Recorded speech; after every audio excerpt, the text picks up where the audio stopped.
Hi guys, it's Kathy. I hope you're doing well. So, Amy, hold that thought. Okay. First, it's just a normal train wreck of a habeas. But this one is really, he calls the old judge to the stand. He calls everybody to the stand. I won't say he does well because he doesn't do well. He just does more. He does more than what we're used to. And the Sav sit doesn't come out until he's like floundering around for anything. It doesn't come out until the prosecutor starts asking him questions he doesn't like. Then I am a full breathing blah blah blah man. Whatever. So we're in Georgia. I played this judge before. Hi guys, it's Kathy. I hope you're doing well. But I don't know what his name is. And I don't think he says it. So again, we're not going to know. But watch, Kelly will tell us later. All right, here we go. Ready, ready, ready, ready, ready. It's a train wreck. It is a train wreck. The court reporter is present here with me today. She will prepare a transcript of this proceeding today. It will be prepared by her, electronically filed into the record, but a hard copy will be delivered and served upon you at Telfair State Prison. Do you understand that? Bonjour. Mr. Ellett? Yes, sir. And after the transcript gets filed, the court will then review the transcript and, of course, the motion and your opposition and your brief in support that you have filed as indicated. And then the court will make a ruling on this motion to dismiss before we deal with the evidentiary hearing. You understand all that, Mr. Ellett? Yes, sir. Do you have any questions about this process or this procedure? Don't do stuffs. Just sit and relax. Not about the procedure itself. Like I said, I was notified 3 days ago that this hearing was going to take place. And again, I would have liked at least the time. This guy is not him. I can't point that high. This guy is not him. This judge just shocks me in a second. It's real quick. This guy is real quick, and then we move on. Time to deposition at least one of the parties in this case. Well, that would appear to the court to be an issue for the evidentiary hearing should we get there. All right, I understand. Are you telling me you need some additional time to do some research on this motion to dismiss, or were you referring to this deposition for the evidentiary hearing? It's for the evidentiary hearing. I'm sorry. Oh, that's fine. All right. Well, that's what we're going to do, Mr. Ellett. We're going to be on a holding pattern until the transcript of today's hearing gets filed, and then once you receive it and I get certified or notified that you've received it, I'll review everything and make a ruling, and then we'll see where we are. Any questions, Mr. Ellett? No, sir. Thank you. All right. Well, that will conclude the proceedings for today. Mr. Ellett, you are one more. I have one more question before I close the record here. I don't recall ever making this comment before, Mr. Ellett, but the filings that you have made are quite impressive. And at first, thank you, sir. When I first looked at this, my thought was either Mr. Ellett has received some legal training or is getting some help. And I'm not going to dig too far into that, but did somebody help you put all this together, Mr. Ellett? Negative, sir. That's I've had nothing but time to look into this. And again, at the time of my trial and at the time of my second petition, I was not probably the most prepared for this kind of thing, but over time it's gotten better. Well, I will agree with that, Mr. Ellett, and I'll let it go at that. But in any event, it's quite impressive. I'm sorry. I will admit that as far as the motions and the briefs are concerned, I do send them out to my sister-in-law, and she drafts them up and sends them back to me.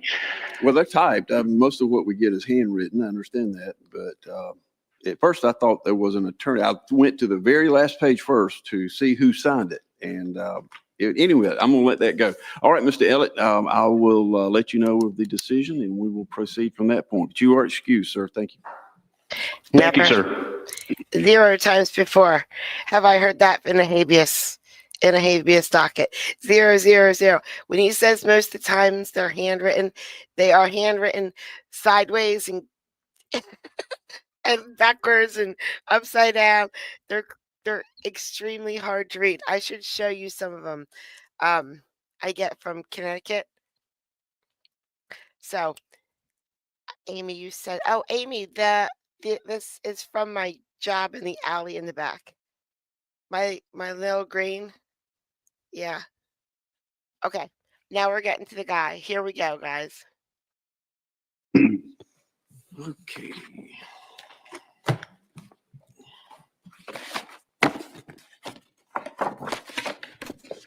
Thank you.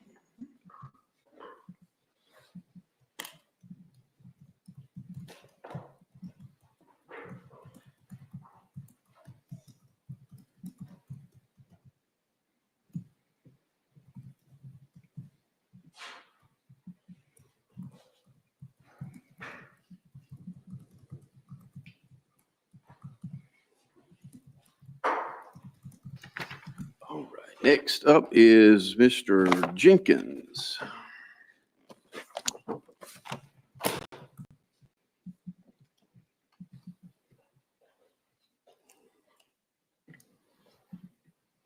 The audio from Telfair seems to be better. Hi, Lucy. I noticed they have it looks different. It works a lot better to me. All right, next up is position number 1 on our calendar, 24CH010. You are Devin A. Jenkins. Can you hear me, Mr. Jenkins? Judge, he's trying. Oh, he doesn't have the headphones on yet. He's trying to figure out the headphones. They go on your ears. On your ear. There we go. Mr. Jenkins, can you hear me, sir? This is him. Yes, Your Honor. How are you doing this morning? I'm doing very good. Thank you, Mr. Jenkins. I just want to do my sound check here first. I have all our parties present here. Mr. Daniels is seated at the council table. Let's give it a thump there, Mr. Daniels, to make sure he can hear. Good morning. Can you hear Mr. Daniels, Mr. Jenkins? Absolutely. All right, give me just a minute. Let me review this file and see what we're here for. I'm sorry, Mr. Daniels, did you tell me who Zoom user was? Zoom user is Judge Wesley Person Oh, yeah, you did say that. that Mr. Jenkins. Wonderful. did. I got you. Wonderful. So not only does he have a judge going on stand, they have the judge waiting in the waiting room right now.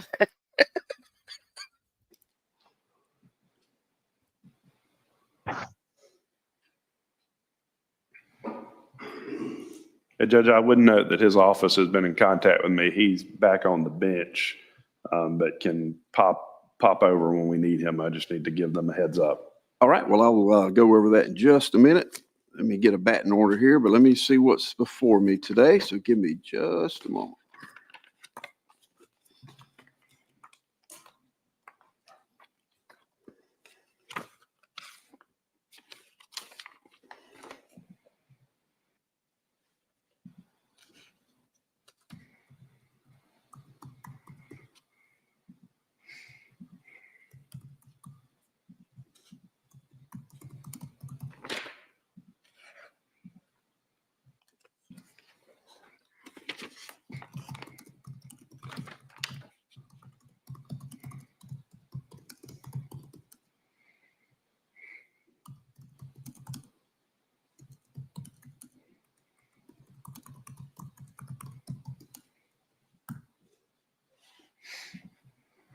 Oh, okay, Judge Person, he was the lawyer at the time, but now he's on the bench. Yes, sir. He was Okay. trial counsel.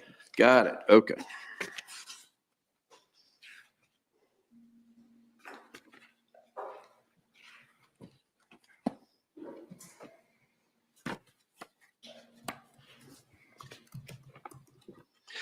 All right, let's get on the record. The court calls position number 1, Devin A. Jenkins versus Andrew McFarland Warden, case number 24CH010. Mr. Jenkins, I have some announcements I want to make first to get on the record. If you're out there, Jay from Michigan, you're going to like this one. I am presiding today from the Telfair County Courthouse. I have present with me here the clerk of court, the court reporter, and I also have Mr. Ron Daniels, who is the attorney for the respondent. Mr. Jenkins appears to us today from Telfair State Prison via our video conference platform, Zoom. My calendar indicates that this matter is down today for an evidentiary hearing, and I note we have a couple of witnesses that are logged in. So, Mr. Jenkins, the first question is to you. Are you ready to proceed today on your evidentiary hearing? Yes, sir. All right, very good. Mr. Daniels, state ready to proceed? Yes, Your Honor. All right, Mr. Jenkins, the way this works is evidentiary hearing is the opportunity for you to present documents, testimony, or exhibits that you contend are in support of your application for writ of habeas corpus. The court does advise you, Mr. Jenkins, that I have read your application and I have read all the supporting documents that you have attached to it with all of the multiple grounds that you have alleged challenging your conviction. What that means is I don't need you to read that back to me, as I stated a moment ago. Absolutely. This is an evidentiary hearing, testimony, exhibits, or documents that you contend are in support of your application for writ of habeas corpus. After we get through today, the court reporter will prepare a transcript of today's proceedings with all the attachments to it and the entire record from your conviction in Gwinnett. Is that correct? Gwinnett County? Yes, sir. Yes, Your Honor. And once all of that is prepared, a transcript, a hard copy paper transcript will be printed out and delivered and served upon you at Telfair State Prison. It will have the entire record from your Gwinnett County conviction and all of the documents and records and exhibits from this hearing. After you receive it, you'll have an opportunity to file a written closing brief or argument if you so desire. So, Mr. Jenkins, do you intend to call witnesses today for your case? Absolutely. All right. Who do you wish to call at this time, Mr. Jenkins? Mr. Wesley Gerard person. All right. Let me get him dialed in here. Is he available, do you know, at this moment, Mr. Daniel? I don't know if he's available right this second or not. I can email his assistant. And what she had told me was that he's going to go back on the bench to continue through his calendar, and she would let him know when to step off the bench if I emailed her. So I just emailed her and told her we were ready for Judge Person. Okay. Well, we'll give it a minute and see what happens.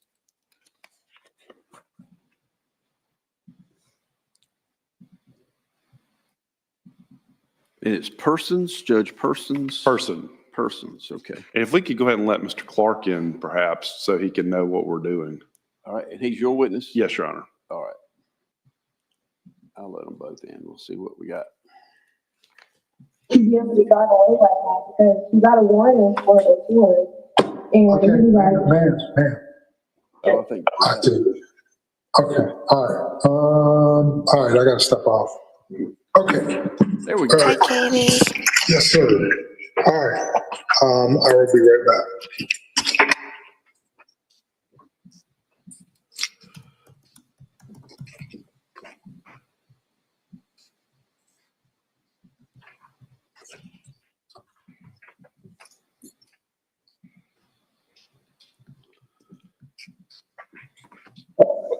Okay. All right. I'm sorry about that. I am here. Oh, no. We thank you, Judge. I appreciate it there. Good morning, Oh, no sir. problem. Good morning. How are you, sir? I'm doing very good. Good Thank you morning. for accommodating Mr. Jenkins here, sir, that Mr. Jenkins Yes. has indicated he is ready to proceed on his evidentiary hearing, and he has indicated he at this time wishes to call you as a witness. Now, Mr. Jenkins, what that means is you can ask your witness the questions, any argument or anything or disagreements will be presented to the court, but this is your opportunity to ask your witness questions. Do you understand that, Mr. Jenkins? Yes, sir. All right, Mr. Jenkins is going to proceed here in just a second. So I will go ahead and swear in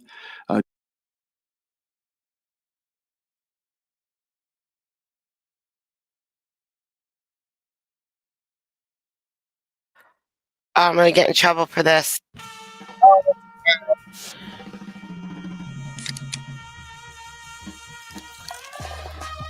Please enjoy a ice cold Dr. Pepper while you're watching our stream today.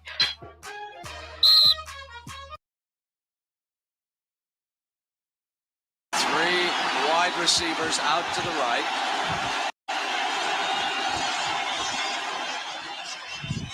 Flutie flushed. Throws it down. Caught by Boston College. I don't believe it. It's a touchdown. The Eagles win it. Unbelievable. I don't believe it. Phelan is at the bottom of that pile. Here comes the Boston College team. He threw it into the end zone. There was no time left on the clock. The ball went between two. Epic. Epic. I might have to cut that out, though. We'll see. Judge Person. So, Judge, raise your right hand. Do you swear or affirm under penalty of perjury that the testimony you give here today shall be the truth? I so Oh, affirm. come on. That Thank you, was sir. You can put your epic. hand down. All right, Mr. Jenkins, you may proceed with your questions. Okay, good morning, Mr. Person. How you doing? Good morning, Mr. Jenkins. How are you? Maintaining, blessed and highly favored.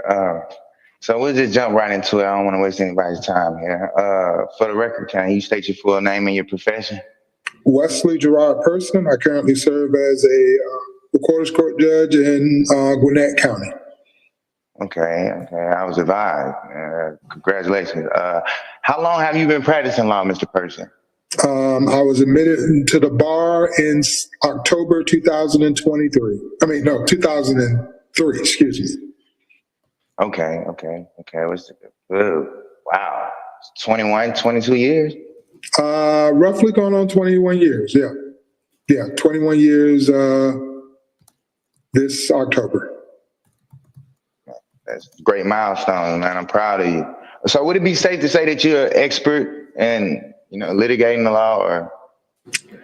I don't know if any lawyer is ever an expert. I would say that I am familiar with criminal litigation and the procedures.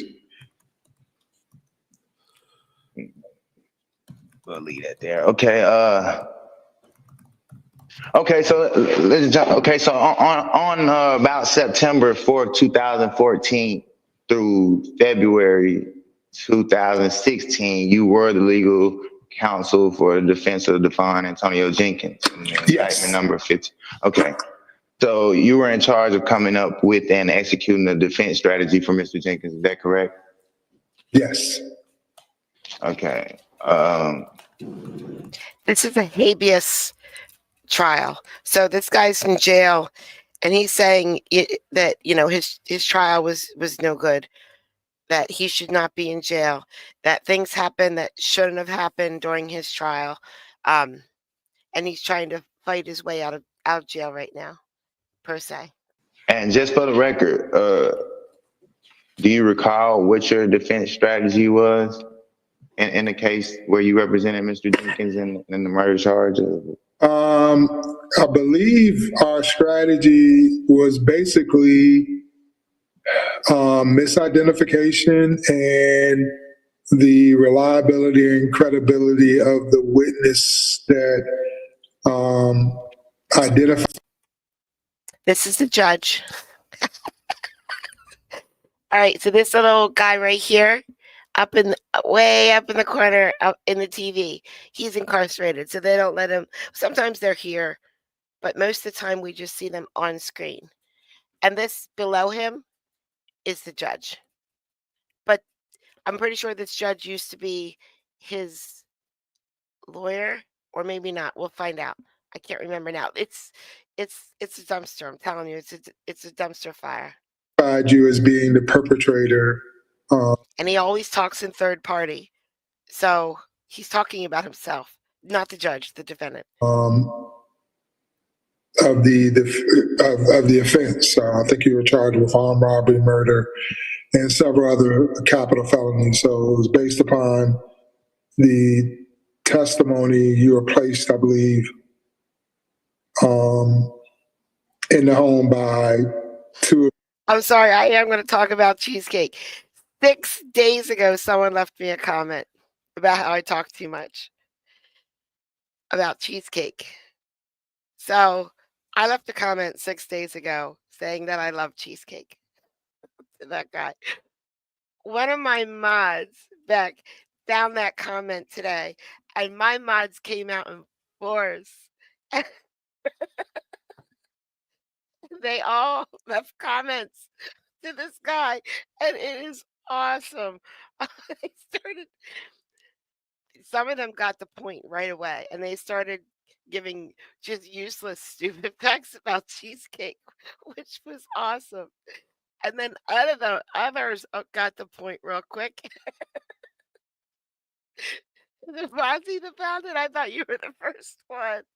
I thought you were the first one. And they all posted to this guy, and it was the greatest.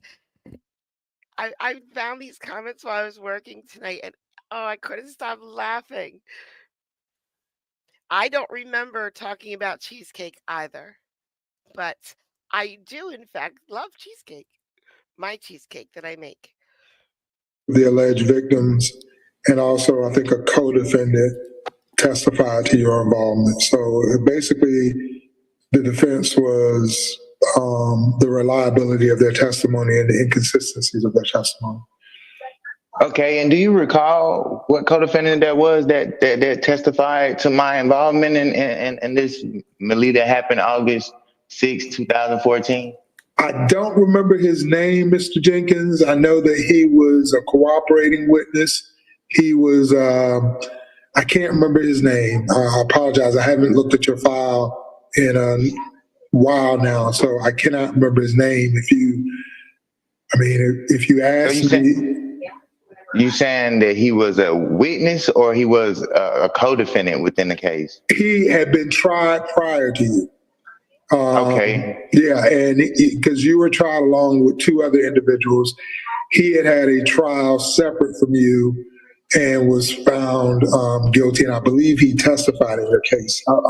So if I was to tell you that Brian Brunner didn't testify in this case, would that not be familiar with you? Brian Brenner. I thought Brian Brenner did testify via his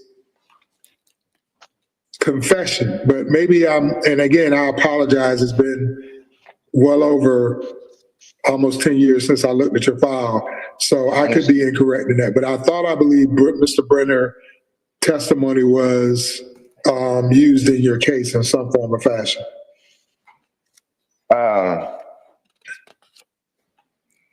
Okay. Do you recall a motion being filed by the state of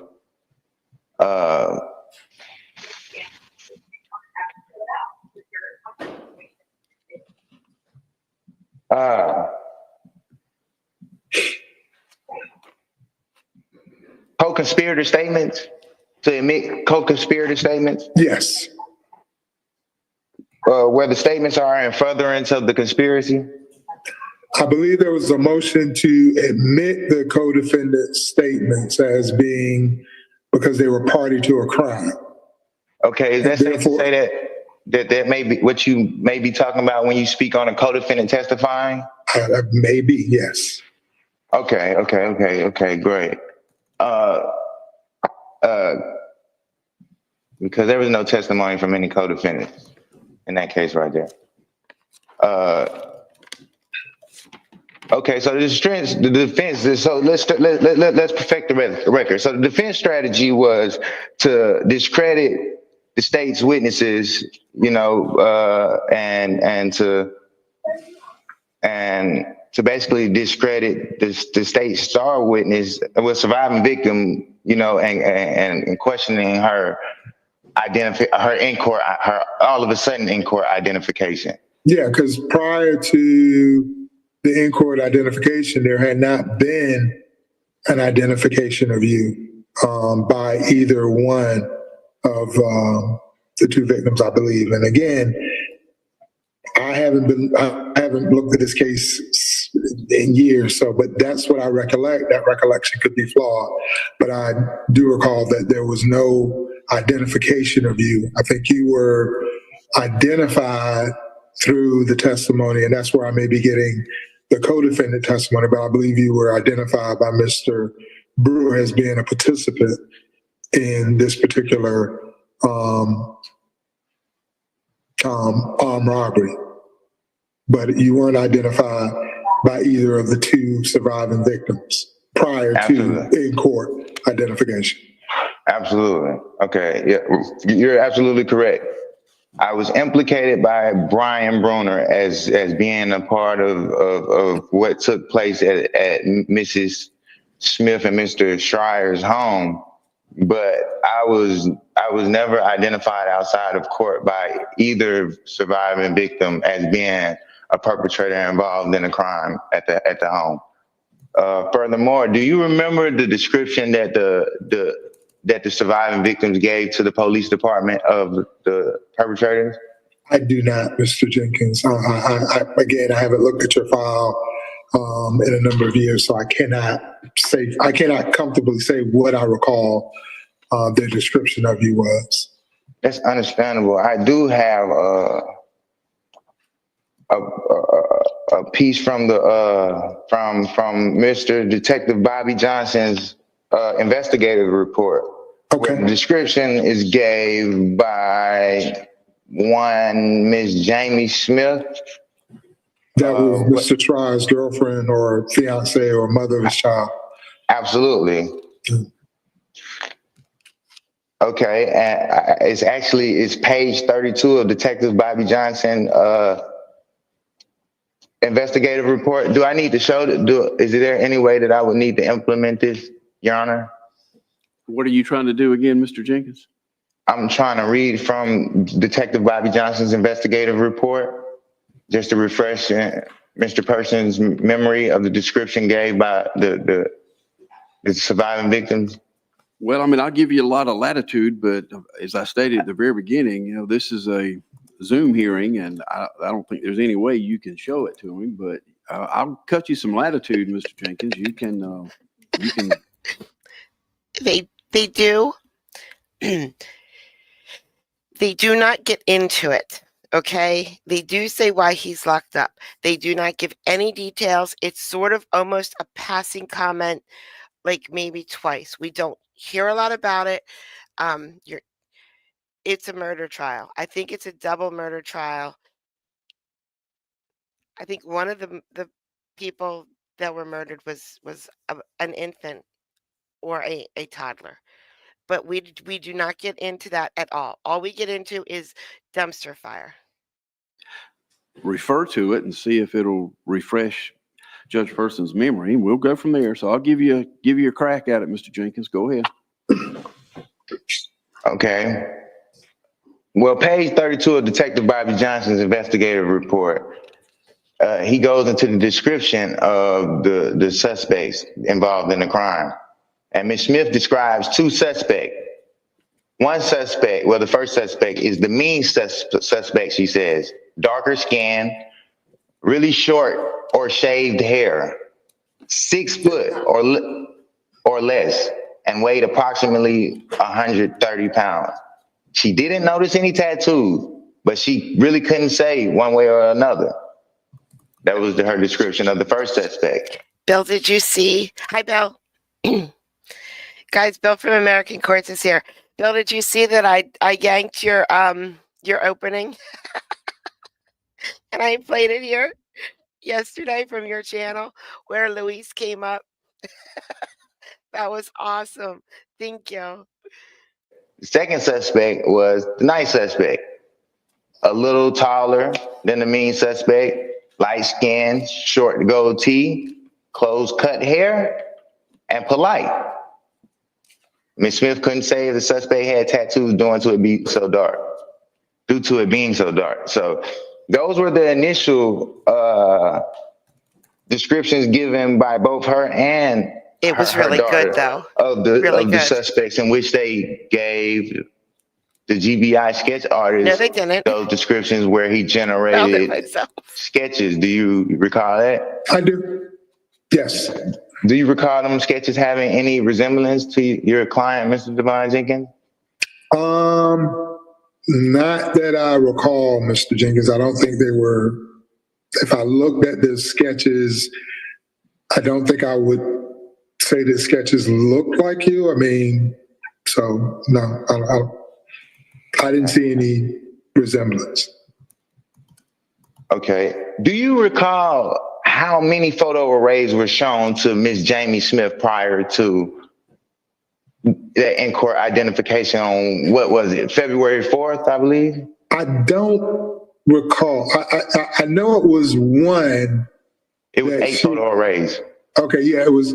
Oh, you talking about the photo? Talking about the number of suspects in the array or the number of arrays? No, sir. The number of arrays that were shown to Ms. Smith outside of court for her to pick. Yeah. Yeah, I don't remember the number. I know that there was an array that had you in there. Absolutely. And she did not identify you.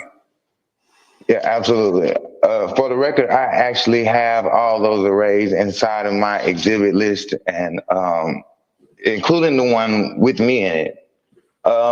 Yeah, she was shown 8 photo arrays in which she picked 2 perpetrators out of those 8 photo arrays. Do you remember those 2 perpetrators ever being investigated or brought up inside of the investigation at any point in time? I do not. Arrested? I do not. Do you recall ever asking not the prosecution, ever asking the lead detective why those 2 suspects were never you would have investigated properly? You would have the transcript, Mr. Jenkins. I can't recall if I did or didn't. I can't recall what was asked. You talking about either prior to trial or at trial? During the course of trial, do you? Yeah, I don't recall whether or not I asked. But you do recall her actually pointing out 2 different suspects in those photos? And I think that was covered during the trial of her cross-examination, that she picked out 2 other individuals. Okay. And due to the fact, you don't think that that's something important to ask, a detective as to why he chose to seek an indictment and conviction on your client rather than the other 2 that she pointed out prior to the course of trial you were going through at the time? I mean, I can't recall if I asked them that or not. So, would it be important? I mean, I don't know. It depends. It depends on. Well, let me rephrase that question. Yeah.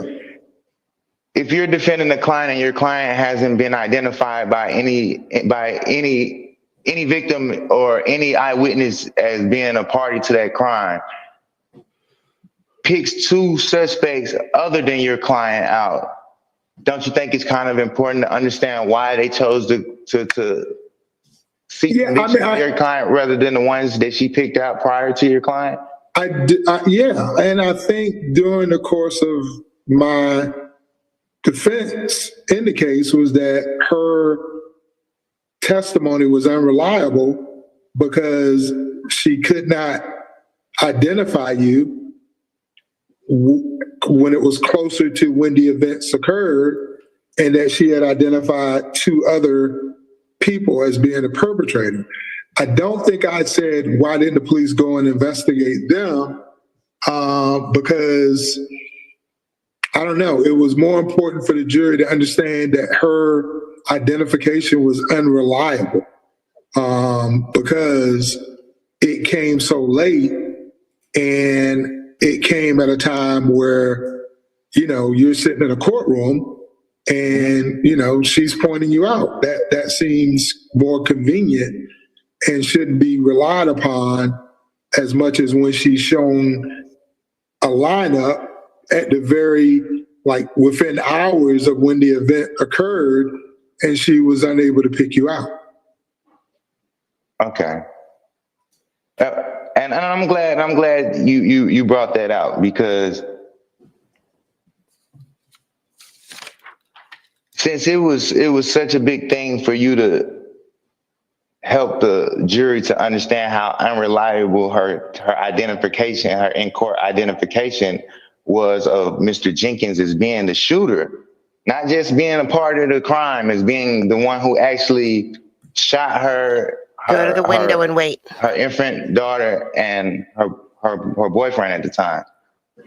So since that was so important to you, do Was it not important to you to let the jury know about the conversation that you and Ms. Smith had the night prior to her in-court identification of Mr. Jenkins? Do you recall that conversation? He's questioning his former lawyer, who is now a judge, I think. I don't, with Miss It's a habeas. Smith, I never had any contact with Miss Smith. Are you sure? Contact. Yeah, I think you're referring to the other witness that I went to see at the jail. That was it.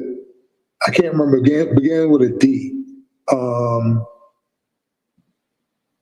But I don't recall. I'm trying to remember if I had a conversation with Ms. Smith, and I cannot recollect it.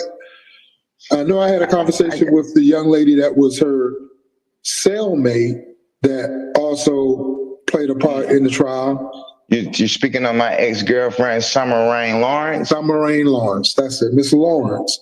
That I went to see Miss Lawrence.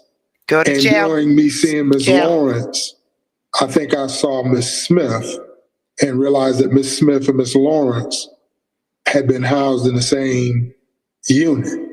And that caused me some concern. And I think I raised that with Miss Smith as part of my cross-examination of her, that she had contact with Miss Lawrence, if I recall. Now again, I'm trying to remember things from a while ago, but. I don't know about this judge, but this judge, less than 10 years. It's coming back to you. It's coming back to you. Yeah. You did iterate on the fact of them sharing cells at the time and housing units, but it was voir dire. It wasn't. Hold on. Is Judge calling out people who sent birthday cards at the end? Because I was there all day today. I made the entire docket until the very end when I fell asleep. Was he calling out birthday cards at the end? Come on, I need more information. If you have not sent a birthday card to Judge Fleischer yet, please do so. Just drop it in the mail, guys. Okay. It wasn't in front of the presence of the jury. And I recall that I may have not been allowed to go into that by Judge Absolutely. Hammond. Okay. Absolutely. All right. Yeah. Okay. Absolutely. So yeah, I recall having conversations during voir dire with Ms. Smith about her seeing me interview Ms. 16, Lawrence, I think, and how that may have played 15? On her now being able to identify you in court. Absolutely. Okay. Do you recall that Ms. Smith had separations on everybody involved in the case besides your client, Mr. Jenkins, and that they had attended court together 2 times prior to her identifying Ms. Smith? Yeah, I have the documentation actually as part of my petition there. I don't recall that, Mr. Jenkins. I'm not saying it didn't happen, but I don't recall it. Okay.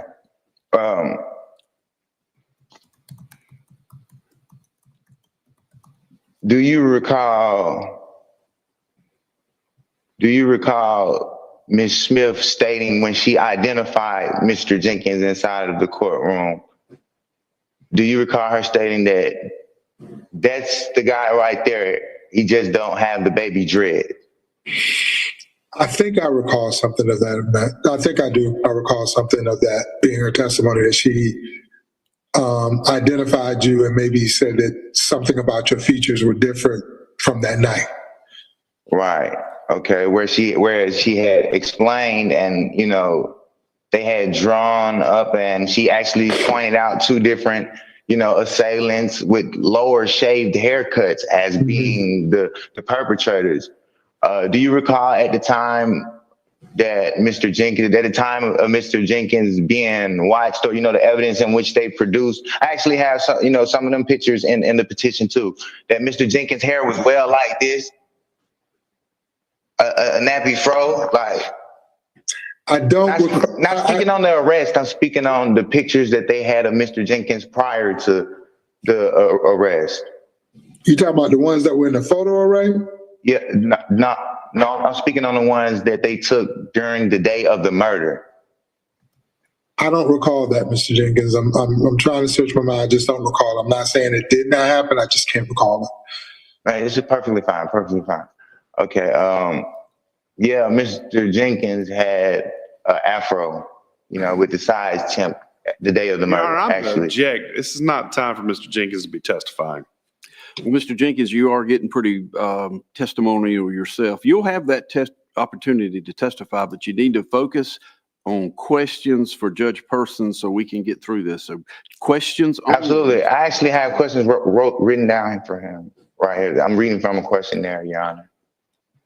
I just want to establish the record on what was important to him and establishing his You can defense. tell me all that when it's your turn, but right now, questions only for Judge Persons. Go ahead. Absolutely.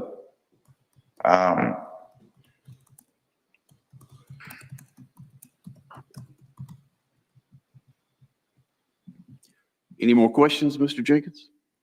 Yeah, yes, Your Honor. If you would just please give me a moment. I'm not an expert at these type of things.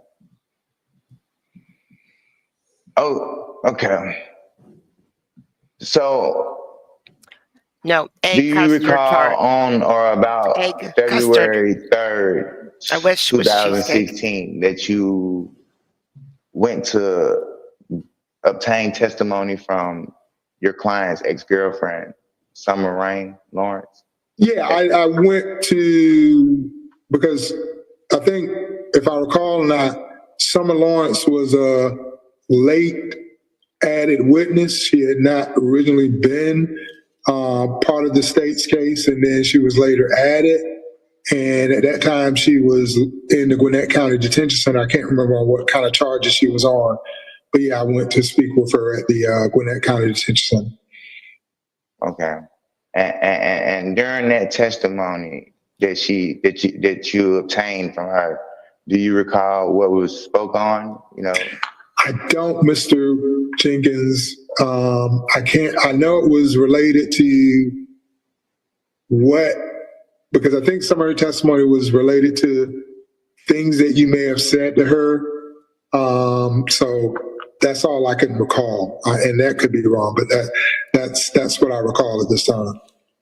Okay, so you don't remember telling the judge that you had obtained information of somewhat like her being forced. She didn't want to testify, but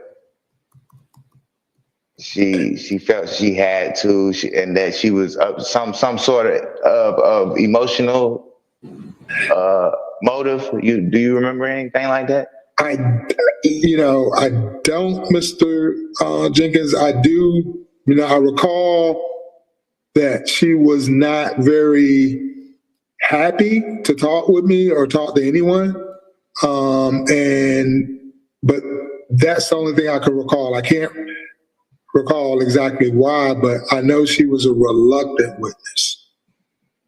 Are you speaking on Miss Lawrence or Miss Smith? Miss Lawrence. Okay, so you don't recall ever attempting to speak with Miss Smith at all? No, I don't, and because. So if I was to tell you that. Yeah, I'm going to object. Mr. Person or Judge Person was still answering the question. He's got to let him finish answering. Yeah, I mean, all I can say is my He memory. said no, he doesn't. Yeah, I don't recall. I'm not saying I didn't talk to her. I just don't recall the conversation. So I can't say whether I did or didn't. I just can't recall because it was a lot going on with Miss Smith, because she was a defendant, and I think one of the other things, now that it's kind of refreshing my memory, she was being charged with an armed robbery where the facts were similar to what you were charged with, meaning she was setting people up for armed robbery. So I can't remember what all I tried to talk to her about because it happened a while back ago. Okay.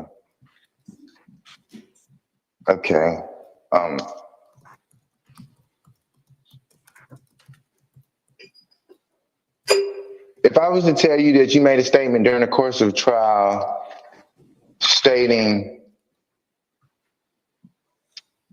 that Ms. Smith told you she was only supposed to talk to people that the district attorney allowed her to, would you recall that statement ever being made by you? That sounds about right. I mean, that refreshes my recollection. So yeah, I do remember now that Ms. Smith would not talk to me because she said that she could only talk to people that the DA approved her to talk to. So I do recall that now that you refresh my memory of that. Okay, so initially stepping into there, I recall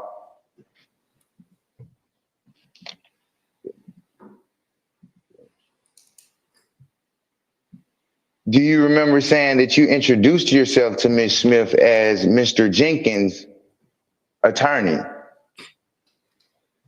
That sounds like something. That sounds like if I'm meeting a witness, I'm going to tell them who I represent. So, yeah. Okay, and just for, understanding and perfection of the record, is it normal for the defense counsel, the lead defense counsel in a criminal, defense case to actually go question the witnesses himself?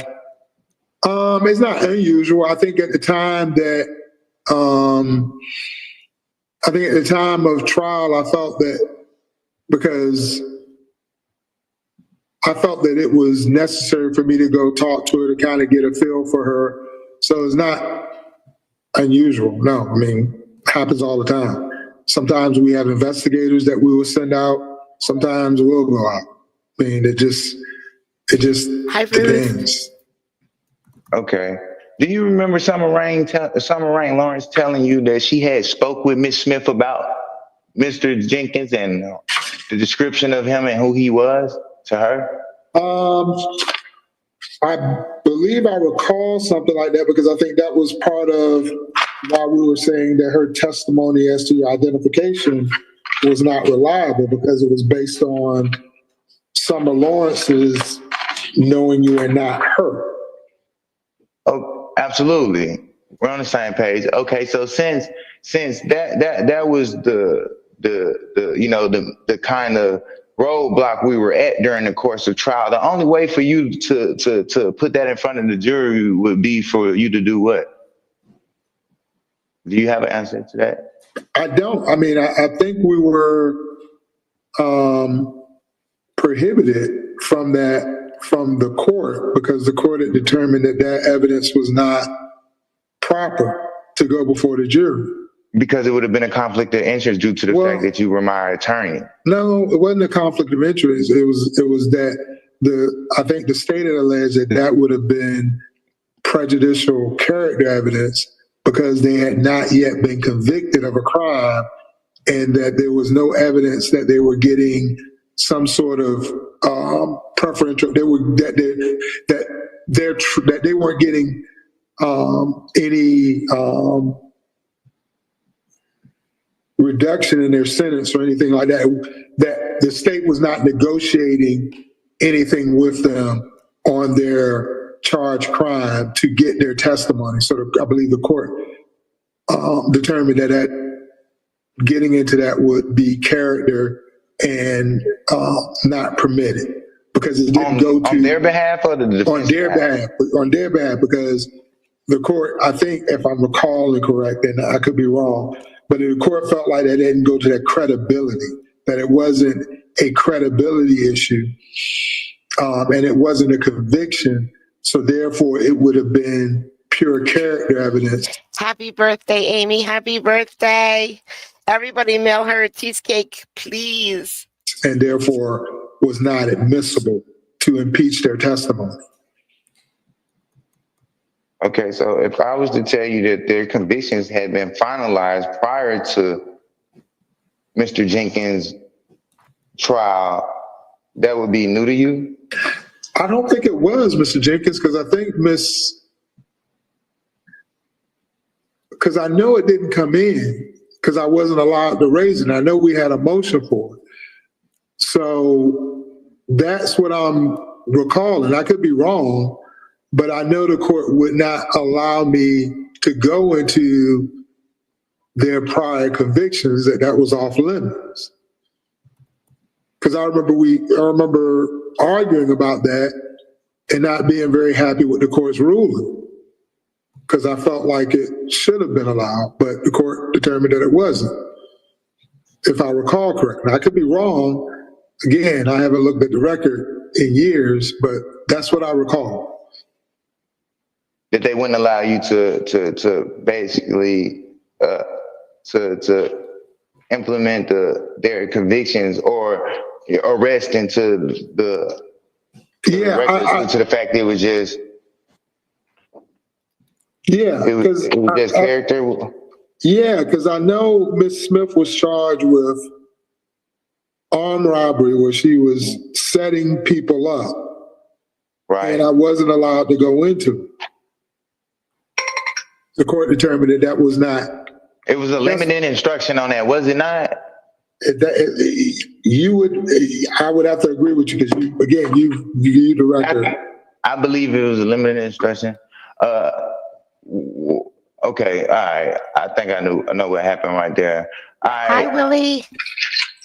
So let's speak on the gray areas where they prohibit you from speaking on, like the description as far as, hairstyle and how she came about, her identification of Mr. Jenkins. How much did you get to go into that? Do you recall how much of that you went into? I can't recall, Mr. Jenkins. I know that it was a thorough and sifting cross-examination, but I can't tell you. Do you remember if you ever had the chance to put on record in front of the jury that Miss Smith and Miss Lawrence actually shared the same housing unit and room?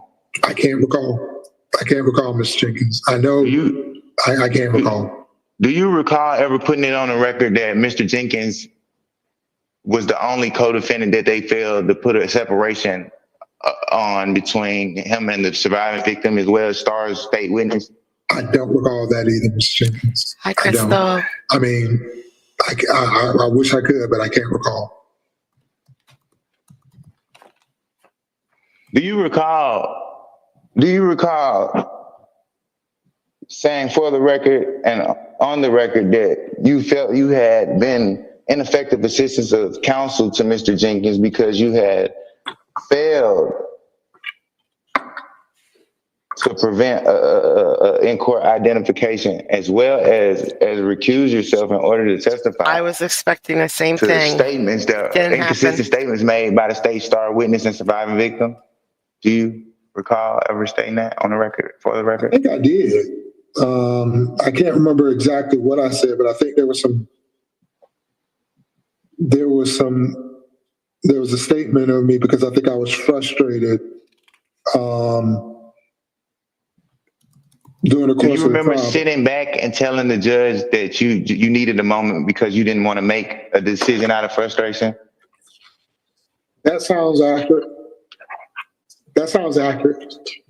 Do you remember or recall the district attorney taking several of picks or points or shots at your effectiveness of assistance to counsel to me?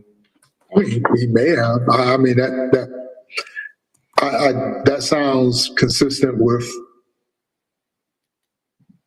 Yeah.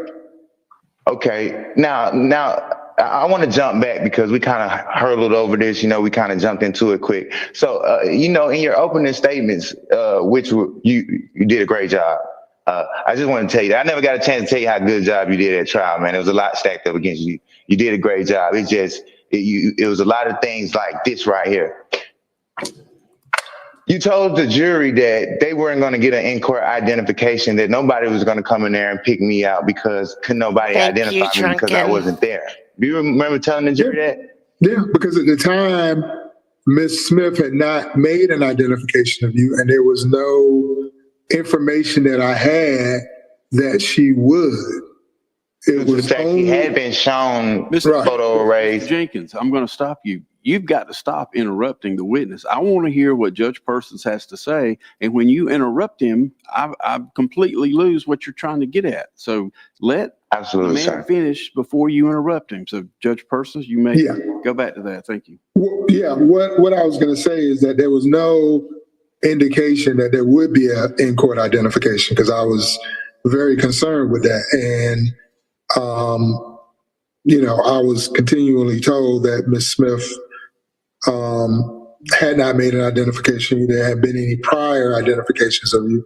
And it was only during that time that we did the voir dire that she made the in-court identification. Thank you.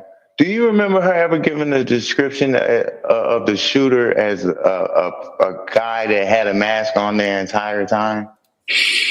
I can't recall that, Mr. Jenkins. Not saying it didn't happen. I just can't recall it. Okay. But you do recall her being shown different photo arrays of your client? I do, yes. And has she ever picked your client out in any of them photo arrays? She had not. Was them photo arrays that were where your client had different, disguises or descriptions? Like, did he have long hair in this one, short hair in that one? I can't recall. I know that they showed that you were in an array. I can't recall how you were depicted in that array, whether you had your dreads at that time or whether you had a low cut. I can't recall. Okay. Do you recall what my hair was like the day of my arrest? Yeah, I think you had the dreads at that time, I believe. I could be wrong, but I thought you had longer hair. And was that picture ever published on the news? Well, I know that there was a lot of publicity around your arrest, but I can't recall whether or not they showed a photo of you. But I know that there was a lot of publicity surrounding your arrest. And you had been a part of this case from the beginning, since like before arrest. He has a valid point. He really does. So there was no witnesses to this crime, none. And then during trial, a witness came forward and said, yeah, I saw it happen. I know who did it. And she gave a description when she first came forward that didn't quite match. It just didn't. And so she gets on the she gets on the stand and she names him. Now, he's a gangbanger, and this case was, all over the news, all over the news. So he's saying my picture was on the news, and she didn't come forward until after, 20 days after I was all over the news. So he does have a good point. Yeah. You actually helped apprehend Mr. Jenkins, did you not? Well, I didn't help apprehend you. I was there to ensure that you went into custody without, any injury or anything like that. But yeah. And you were successful in that, were you not? I mean, you're here, so yeah. Thank you for that. Especially after a breakup. Okay. So you do recall him having the twist and do you recall there ever being an alibi defense or strategy given to you from your client, Mr. Devon Jenkins? So are you asking me to talk about conversations I had with my client during the time of this trial? I'm asking you to speak on, do you remember ever being presented an alibi I understand. from your client, Mr. Jenkins? To answer that question, I would have to divulge attorney-client privilege. Your Honor, I'm going to ask the court, I'm going to make a motion that the court inquire as the petitioner whether or not he is waiving attorney-client privilege. And if he is, in fact, waiving attorney-client privilege. I knew he was going to jump all over that one. Yes. For the court to advise him of what that would mean. just generally, but if that is the case, make an oral ruling that he has waived it or not. And that way Judge Person can testify freely. Well, Mr. Jenkins, you've opened up a big can of worms, and it doesn't make any difference to me. I just want to make sure you understand what you're doing. Judge Person. I don't understand. Well, Judge Persons has asked you about your question. Do you understand, or if I understand what Judge Persons is trying to say, the only way Judge Persons can answer that question is to divulge something that you may have told him in confidence, which would be protected, which means he can't disclose it unless you agree to waive that attorney-client privilege. And if you waive that attorney-client privilege, then that information is no longer protected, and Judge Persons can freely testify about anything you told him. It's a big step. Do you understand what you're doing, Mr. Jenkins? Absolutely not. Well, you got to decide now. Do you want to proceed with that line of questioning or not? I don't understand. I'm lost. Well, I just advised you on the law, and you've got to make a decision, because I have absolutely no idea what Judge Persons is going to say. And if he, and if you ask him a question that could be, for example, it could be incriminating, then that goes into the record and you're stuck with it. You understand that, Mr. Jenkins? No, I don't understand that. Because I didn't ask him the nature and cause of, I asked, did he remember there ever being any talk about any type of alibi?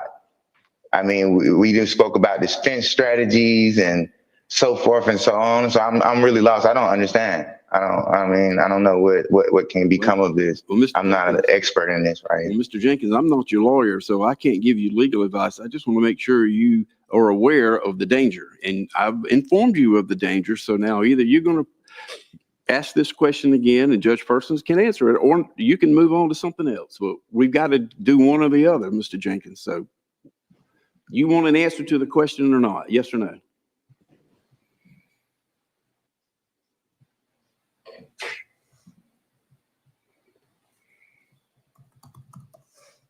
Moving forward.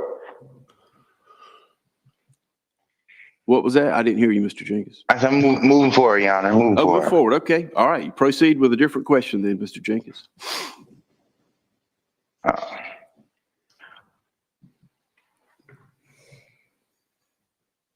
He's trying. He's struggling. He's Do trying. you recall your client, Mr. Jenkins, ever telling you during the course of trial at any time or prior to trial that he was being transported with the same people that he was charged with hurting? Again, like I said prior, Mr. Jenkins, I don't recall it, but I'm not saying you didn't. I just can't honestly say I remember, because there were so many things that were kind of going on. So I'm not saying you didn't say it. I'm not saying you did say it. I just don't recall it. Well, I got two important questions for you. Okay.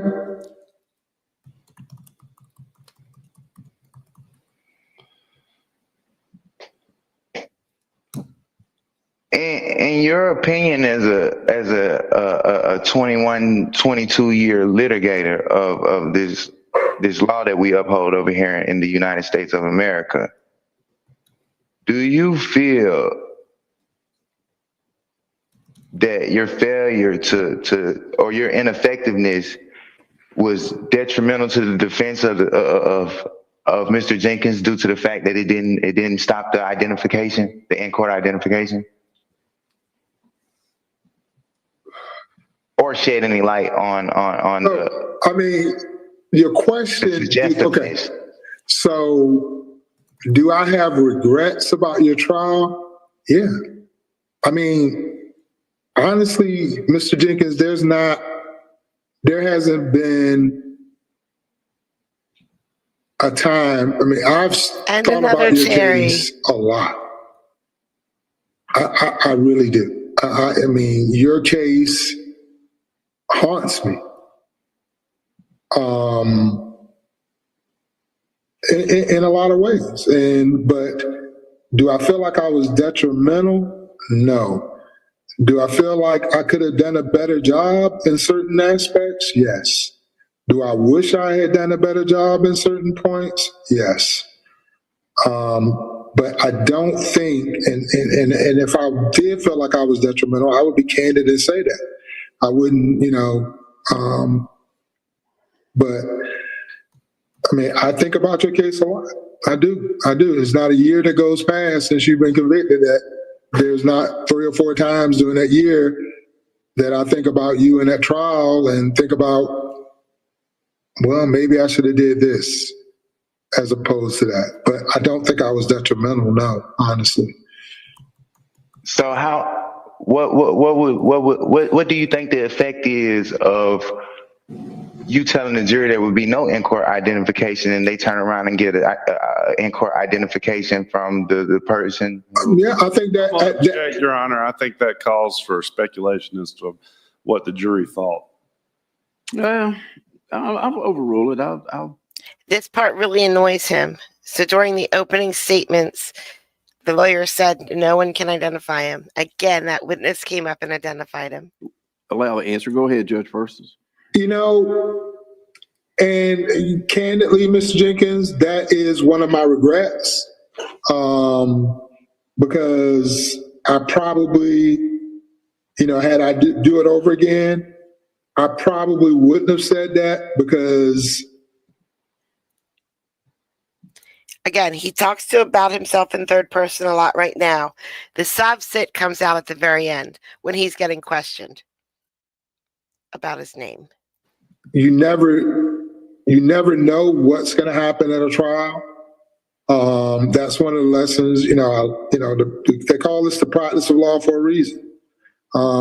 We never perfect it, no matter how many years we practice. If there's a lawyer that practiced for 50 years, I guarantee you, they made a new mistake. Yeah, absolutely. And they learn from it.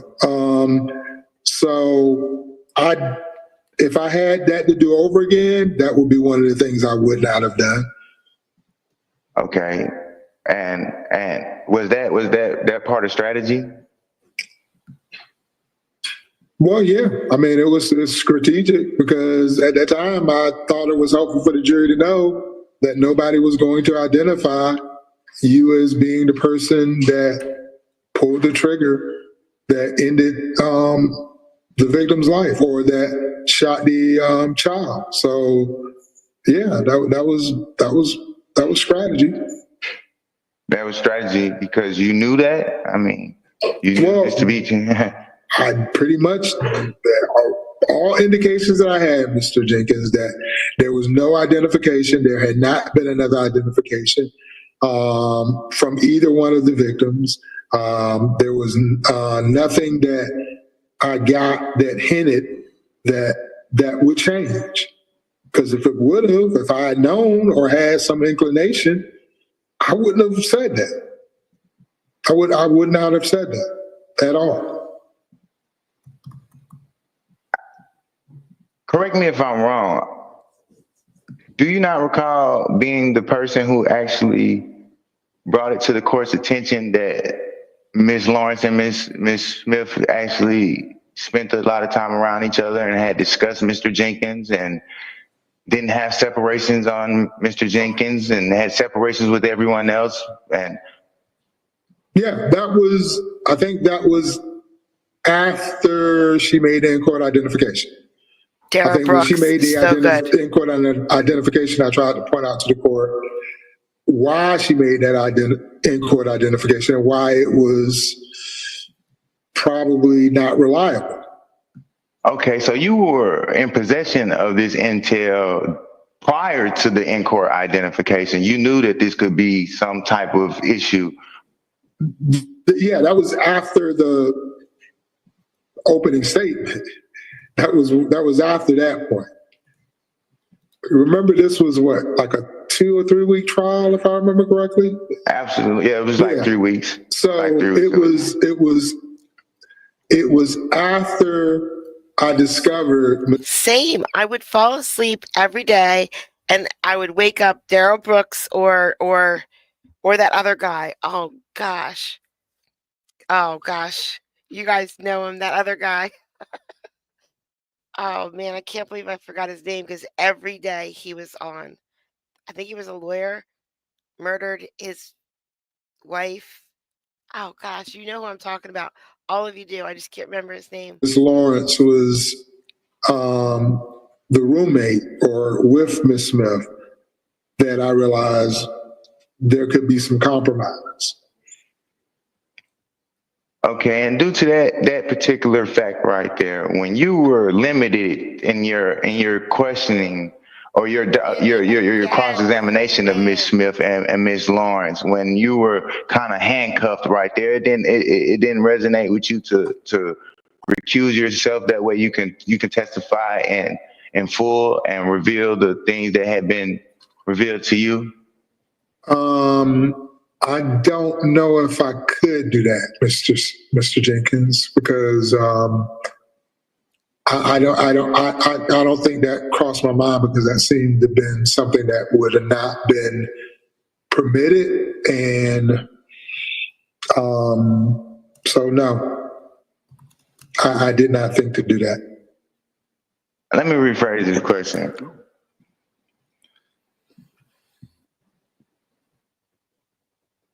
What are the things that you couldn't testify to due to the fact that you were my attorney?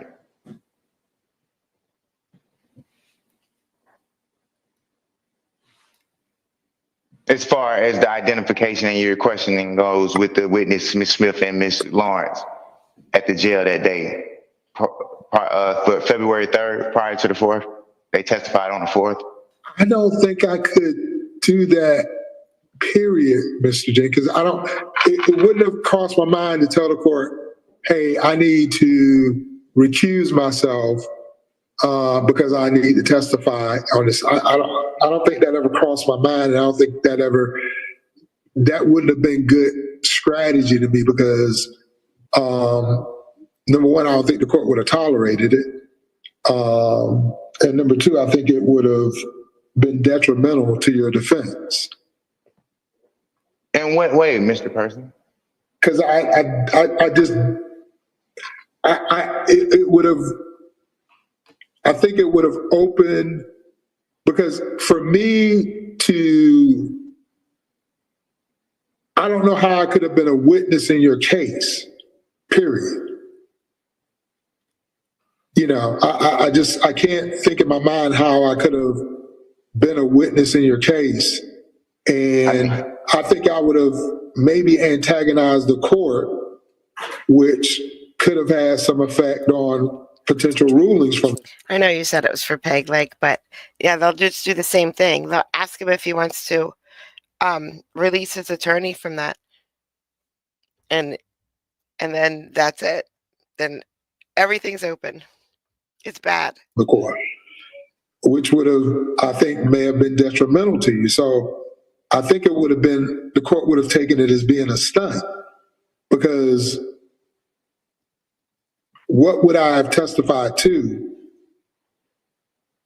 You don't recall putting the court on notice that of some type of prosecutorial misconduct, or like coercion on part of Summer Rain, and I think I made suggestiveness with Ms. Smith and Ms. Lawrence giving Ms. Smith the description of Mr. Jenkins and the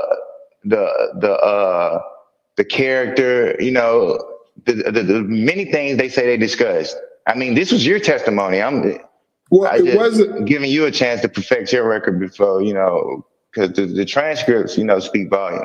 They do. Transcripts speak. I think there were arguments that I made, and the arguments were to persuade the court to persuade the court to allow me to be able to make arguments or ask questions of the witness in front of the jury. He's very thorough. That would help me persuade the jury that they should not rely on this testimony because it's tainted in some way. So any arguments you heard me make to the judge was in efforts to say, Judge, this is why this line of questioning should be allowed, because the jury should be able to hear that these people aren't just up here giving testimony freely and voluntarily. They have some interest because the state is, coercing them or kind of leaning on them with, potential effects that could have on them. Nice use of the letter P a couple times there. But, those were arguments that I was making. I don't know if... Go ahead. I don't want to cut you off. It wasn't anything in terms of that I had, evidence or anything that I could say, Judge, this is for a fact what happened. It was inferences. It was inferences and suggestions that I hope the court would have taken as being, okay, these are potential biases that this witness may have that the jury should consider in weighing that witness's testimony.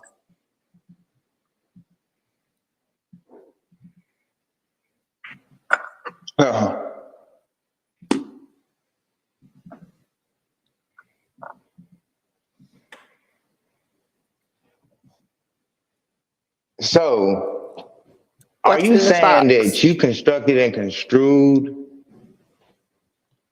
your arguments with no factual basis, and that was your strategy that you used in order to defend your client, Mr. Jenkins? Is that what you're saying? No, I'm saying that I inferred from what I saw arguments that could be used to persuade a jury that these witnesses are not reliable. The fact that you have a late identification, and that identification is made from a witness that is in a same unit, sharing the same room with someone that had intimate details of who you were. And that could be highly suggestive that that person's testimony should not be relied upon. So, and were you ever able to elaborate on that in any way, shape, form, or fashion? Let me jump in here. We've been going quite a while. Hi, Walter. I need to take a break. So I'm going to take a 10-minute recess, and we'll be in recess for 10 minutes. Thank you. All right. Thank you, Judge. So this is the judge's limit, and the judge has had enough. So things are going to move along quicker now once he comes back. Come back, Judge. Come back. Yeah. Judge, whoever you are. There he is. Okay. All right, let's get back on the record. Okay, I'm back. Come back to order. Give Judge Persons a minute to get back. There he is. Yes, sir. All right, Judge, you ready to proceed? Yes, sir. All right, we're back on the record. Mr. Jenkins, you may proceed, sir. Okay. Thank you, Judge. Mr. Person, I don't want to keep you here, for no longer than you have to. So I have a few more questions. I just want to, You're fine, sir.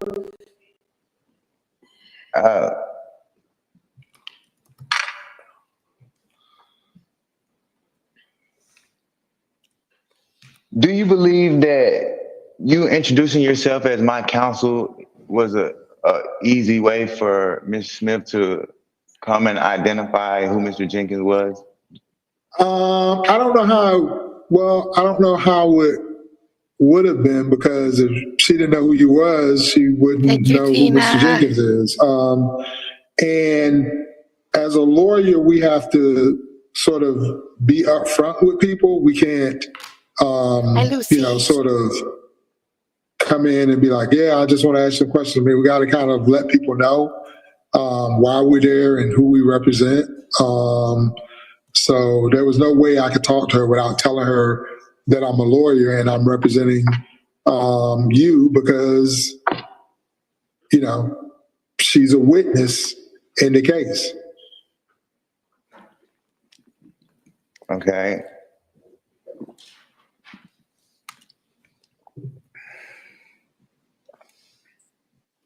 Does it not create a conflict of interest if she makes a statement that's not to your recollection or inconsistent to what been gave to you?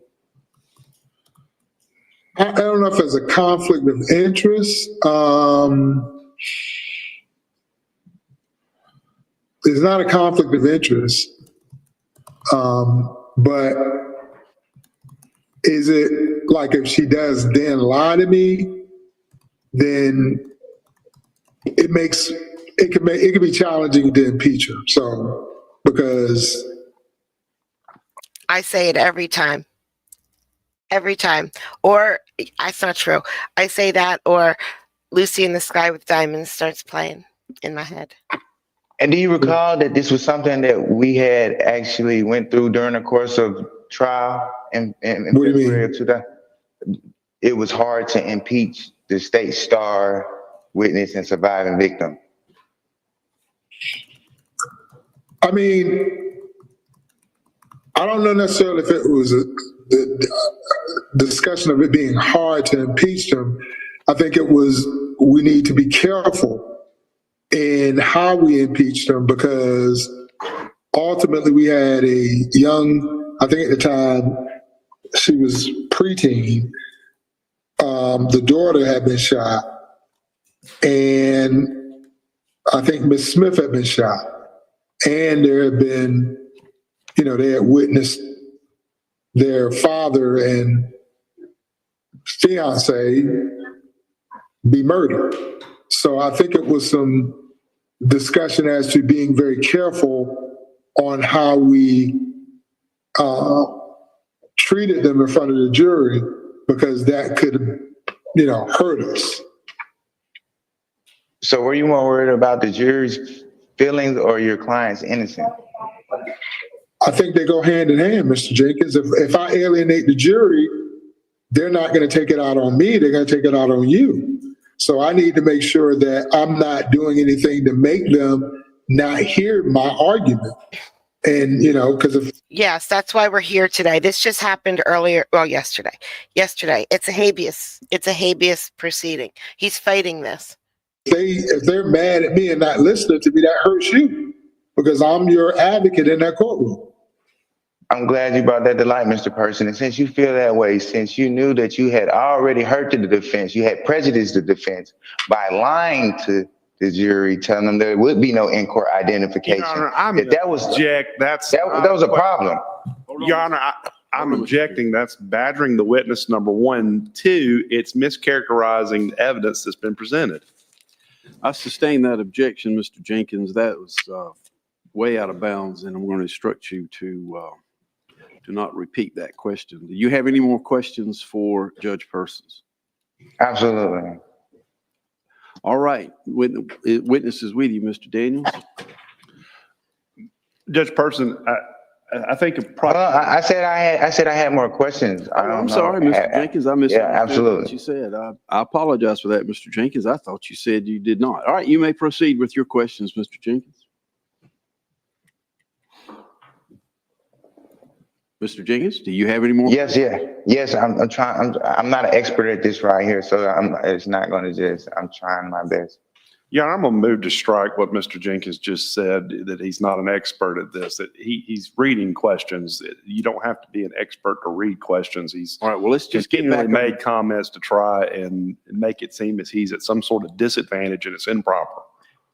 Well, there's no inference taken for that. All right, Mr. Jenkins, if you have more questions, then we need to get to it. So we're getting off the Your Honor, I do have more questions, but obviously I have to rephrase the way I ask those questions. There is rules to these tribunals that I'm in right now. I'm just trying to get my questionnaire across, and they hold merit. These questions hold merit. Well, let's find out. What's the next question, Mr. Jenkins? Mr. Jenkins, I'm not going to sit here If you all day. felt, Mr. yeah, Jenkins, we got to get I back mean, on track. You're wandering. You're looking around the room. I mean, if you have a question, ask the question, Mr. Jenkins. Let's go.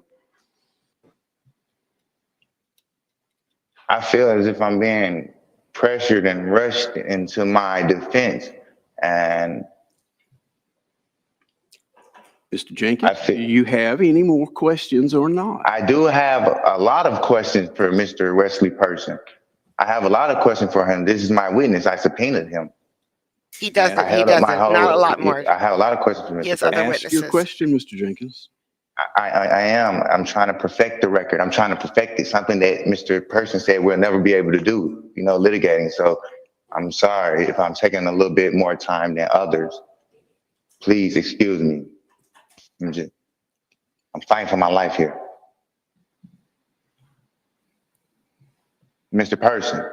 Yes, sir. Okay. Did you come up with some type of strategy and a way to, kind of dodge or put any type of, deflection on the blow of improper statements gave by you to the jury?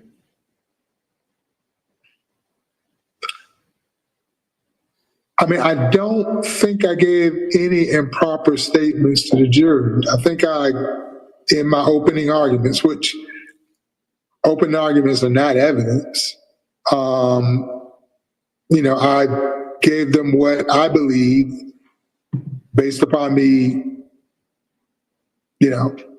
reading discovery and talking and gathering all the information I could that was available to me, what I believe the evidence would show. I think in closing arguments, I did point out to the jury where I believe Ms. Smith's statements or testimony should. He's trying to prove he wasn't the murderer because the person who came up to point him out, it was iffy. It was iffy. But there's a whole bunch of other things. It wasn't just that one witness that made him the murderer, and he's ignoring everything else. But don't worry. Be, suspect to the jury based on inconsistencies, based on certain things that I felt they should take in consideration when weighing her credibility as a witness. Were those opinionated or factually based?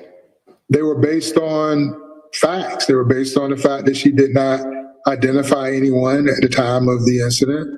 The fact that, what statement she gave at the time in terms of her emotional state and things of that nature. The fact that I think there had been some testimony concerning the publicity in this case, that there had been some publicity and she may have been privy to that. Because I'm trying to recall if there was some testimony that they may have watched news coverage of your arrest during the time that they were in the Gwinnett County Detention Center. So I think all of that I brought up to the jury on how her in-court identification could be tainted. And this was, correct me if I'm wrong, this was brought up during the closing statement? I believe so, yes. I believe it was brought up during cross-examination, but it was also emphasized during closing arguments.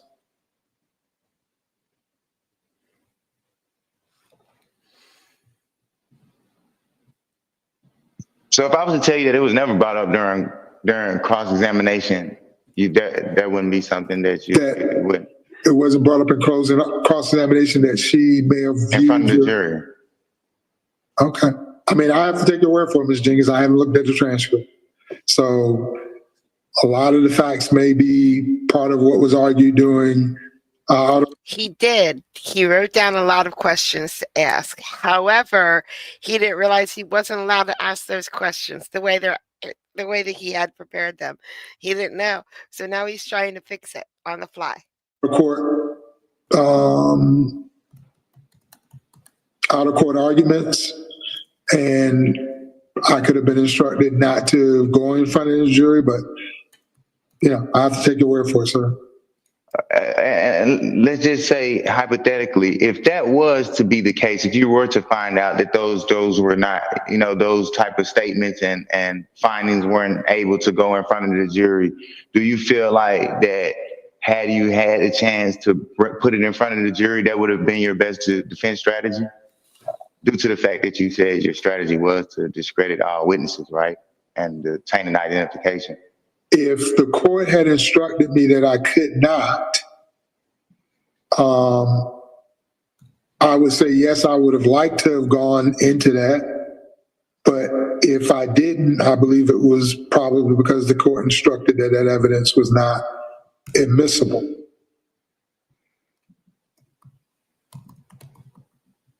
Is it not admissible, or was it you were instructed it was not admissible? Well, if the court says it's not admissible, it's not admissible. I'm asking, did the court? I can't recall, Mr. Jenkins. You're asking me to remember some things that happened a long time ago, and I know it's super important to you, and it should be, because you're correct. It's your life. I haven't lived with those facts for the last, 8 years. So a lot of things I can recall, and a lot of stuff I can't. And it's not because it's not important, but because, I'm human. I just can't remember everything that happened back in 2016. It doesn't sound like the toddler died. It sounded like his ex-girlfriend and her fiance were the two that were murdered by him because he was convicted. I also think he appealed it to the Supreme Court and it failed. And now he's back at habeas. You're going to hear that. It doesn't make sense to me, but the toddler did get shot though. So yeah, that's what it's about. So this is a habeas case. He's saying that the trial was unfair to him for these reasons. And he doesn't have a lawyer because he had lawyers through all the cases. He's been fighting this for a decade. And he had lawyers for all the cases, and none of them did what he wanted them to do. Like, get on this witness. The whole case had way more to it than one witness coming up and identify him. But he's like super focused on that one point. So that's why we're doing the habeas now. Okay. Do you believe that if there had never been no in-court identification of Mr. Jenkins, that the outcome of this trial could have been completely different? Well, yeah. I mean, let me put this. I don't know, because you never know what 12 people are going to do. If you'd asked me, did you stand a stronger chance of being acquitted had you not been identified by Ms. Smith? Yes. But that's not to say you wouldn't have. It just meant that you would have had a stronger possibility of not being convicted based on what evidence I think the state had outside of that testimony. And this is my last question for you. In your opinion, if you was able to give the jury everything that you had came across as far as their suggestive identification in Summer and Jamie Smith sharing the same space, do you believe that they would have took that suggestive identification face value? I don't know, Mr. Jenkins. I mean, it's impossible to say what 12 individuals would have done with information. It's impossible. They may have listened to it and been like, yeah, whatever. Or they may have been like, hey, yeah, that makes sense. Well, yeah, because his lawyer told him he had a case by saying inadequate defense by his lawyer. His lawyer told him that. He said, you can go forward this way. I can't tell you. I wish I could. I can't. Yeah, my last question for you. I ain't got no more questions.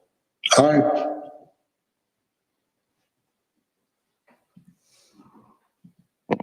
Mr. Jenkins, did you say that was your last question? for Mr. Person. All right. Mr. Daniels, witnesses with you. Judge Person, I Mr. believe Jenkins. about 30 minutes ago or so, you testified that trials are somewhat unpredictable. I think what you exactly said was you never know what is going to happen in a trial. Is that right? Yeah, that's been my experience. And that's true not for just Mr. Jenkins' trial, but any trial. My experience, yes.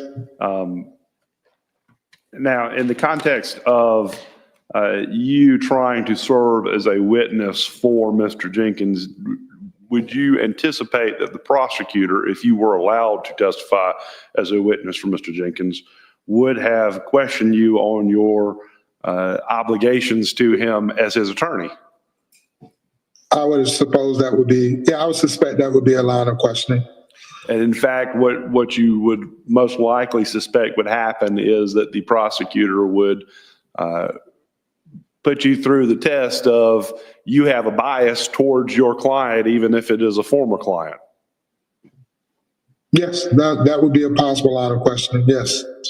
And that is all information a jury would hear that would be designed to undermine your credibility. Objection. What's your objection? Suggestive testimony, man. He's leading the witness, man. Judge, I have him on cross. Overruled. You may proceed, Mr. Daniels. That sort of type of question would have been used to undermine your credibility as a witness. Yes. Now, I think Mr. Jenkins asked you previously as part of a question, he told you that he thought you did a great job representing him. Do you recall that? Yes. Okay. And you don't believe that you were constitutionally ineffective in your representation of him, correct? No, I don't. That's all the questions I have for Judge Person.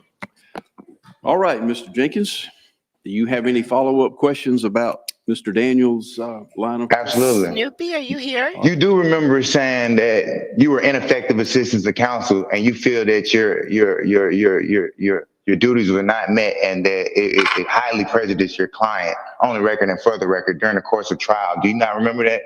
I do remember making that argument, Mr. Jenkins. I think it was when Ms. Smith identified you in court, and it was a surprise. It was kind of a shock because there was no indication that would happen. But I think I made that argument in that vein. I think the court rejected it, if I'm not mistaken. But yeah, I would not say I probably did not make that statement. But do I feel like I was ineffective? I don't. I think I did everything I possibly could to represent you. And if you lied. No, I didn't lie. I think I made an argument.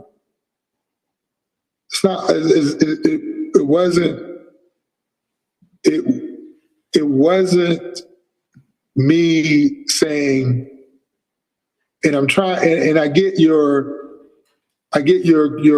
confusion on this. I totally understand, because the way in that particular sphere, in that particular context, I felt that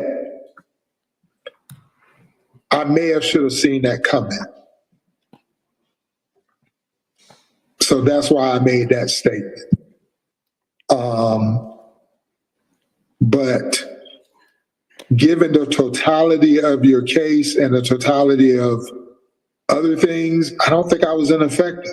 I really don't. If I did, I would sit here and say it. I would tell this court I was ineffective. I would not allow you to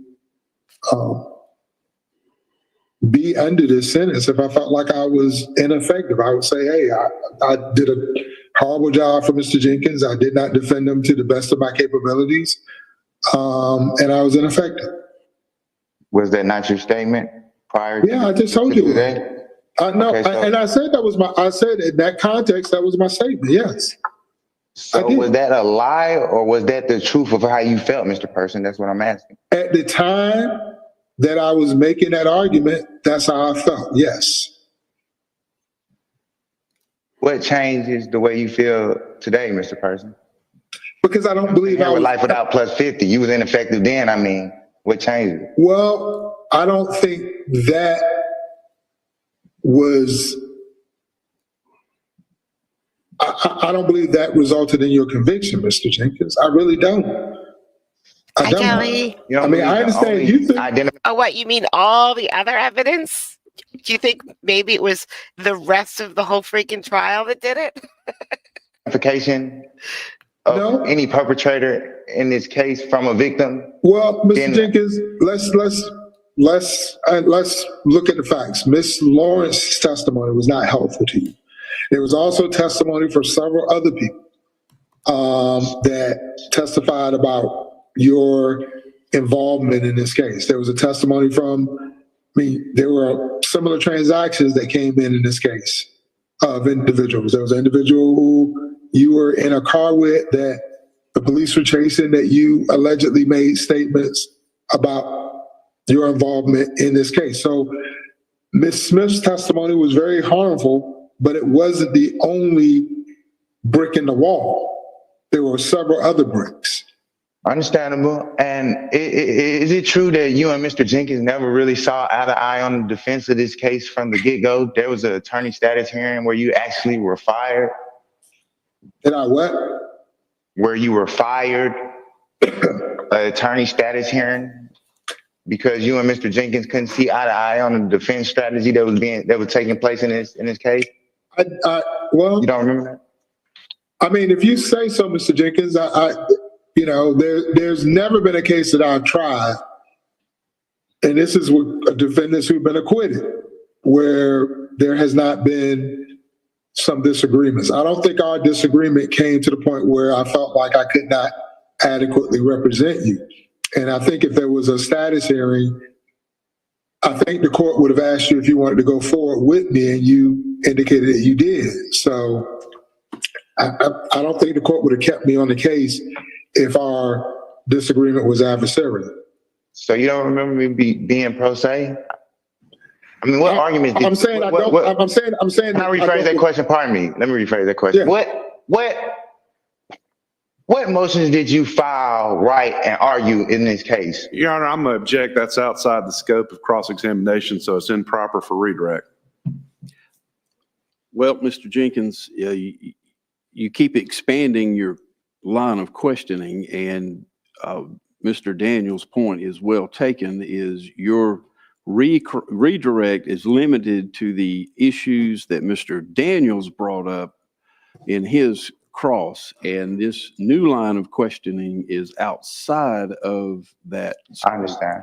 And it's time to move on. So do you have any other follow-up questions based on Mr. Daniels' question? Yes, I do. All right, well, let's get to it. Mr. Daniels spoke on me and, the congratulating you and representing me, knowing it's not easy to do.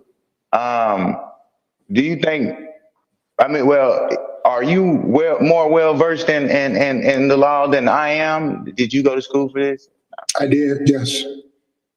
And during the course of trial, before I had even lost, you said you were ineffective assistance of counsel, right? Again, Mr. Jenkins, I did say that, yes. I mean, I'm not running away from that statement. I said that, yeah.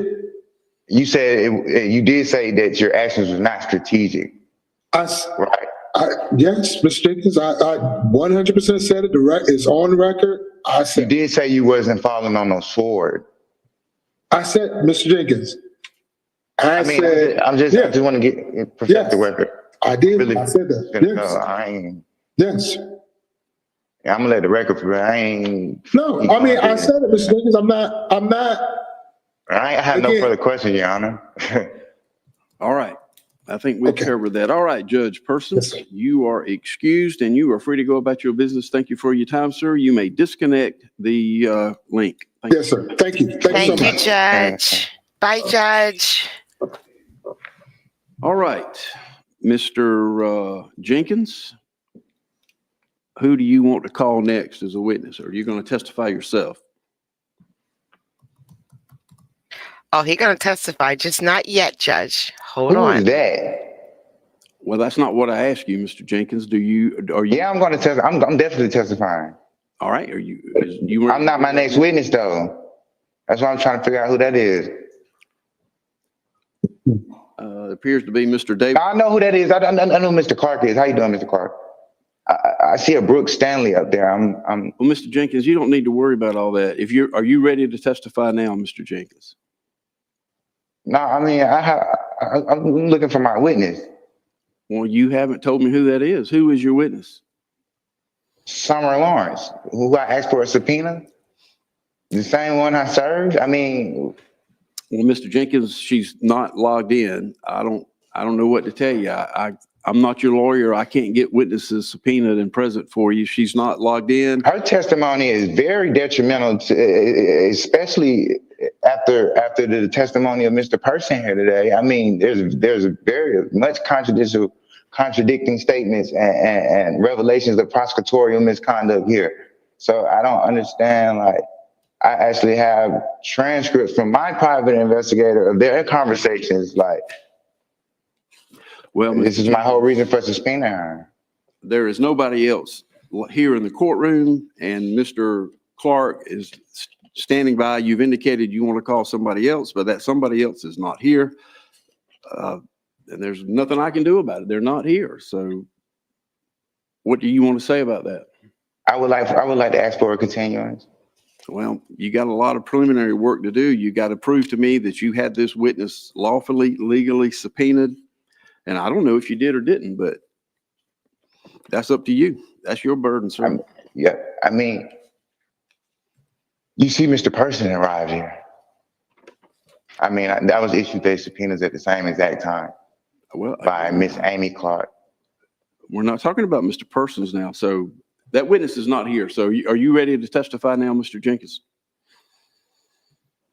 No, I'm not completely ready. I don't have all my testimony together. I don't have all the evidence, but all right, very good. I'm not an expert at this. All right, Mr. Daniels, you ready to proceed? Yes, Your Honor. We'll call Mr. Clark. All right, you can swear him in and proceed, Mr. Daniels. You'll raise your right hand. You swear or affirm the testimony you're about to give is the truth, the whole truth, and nothing but the truth? Yes, sir. Would you state your name for the record? David Clark. And how are you employed? I am manager of Clark & Town PC, a law firm in Atlanta. Where'd you go, law school? University of Georgia.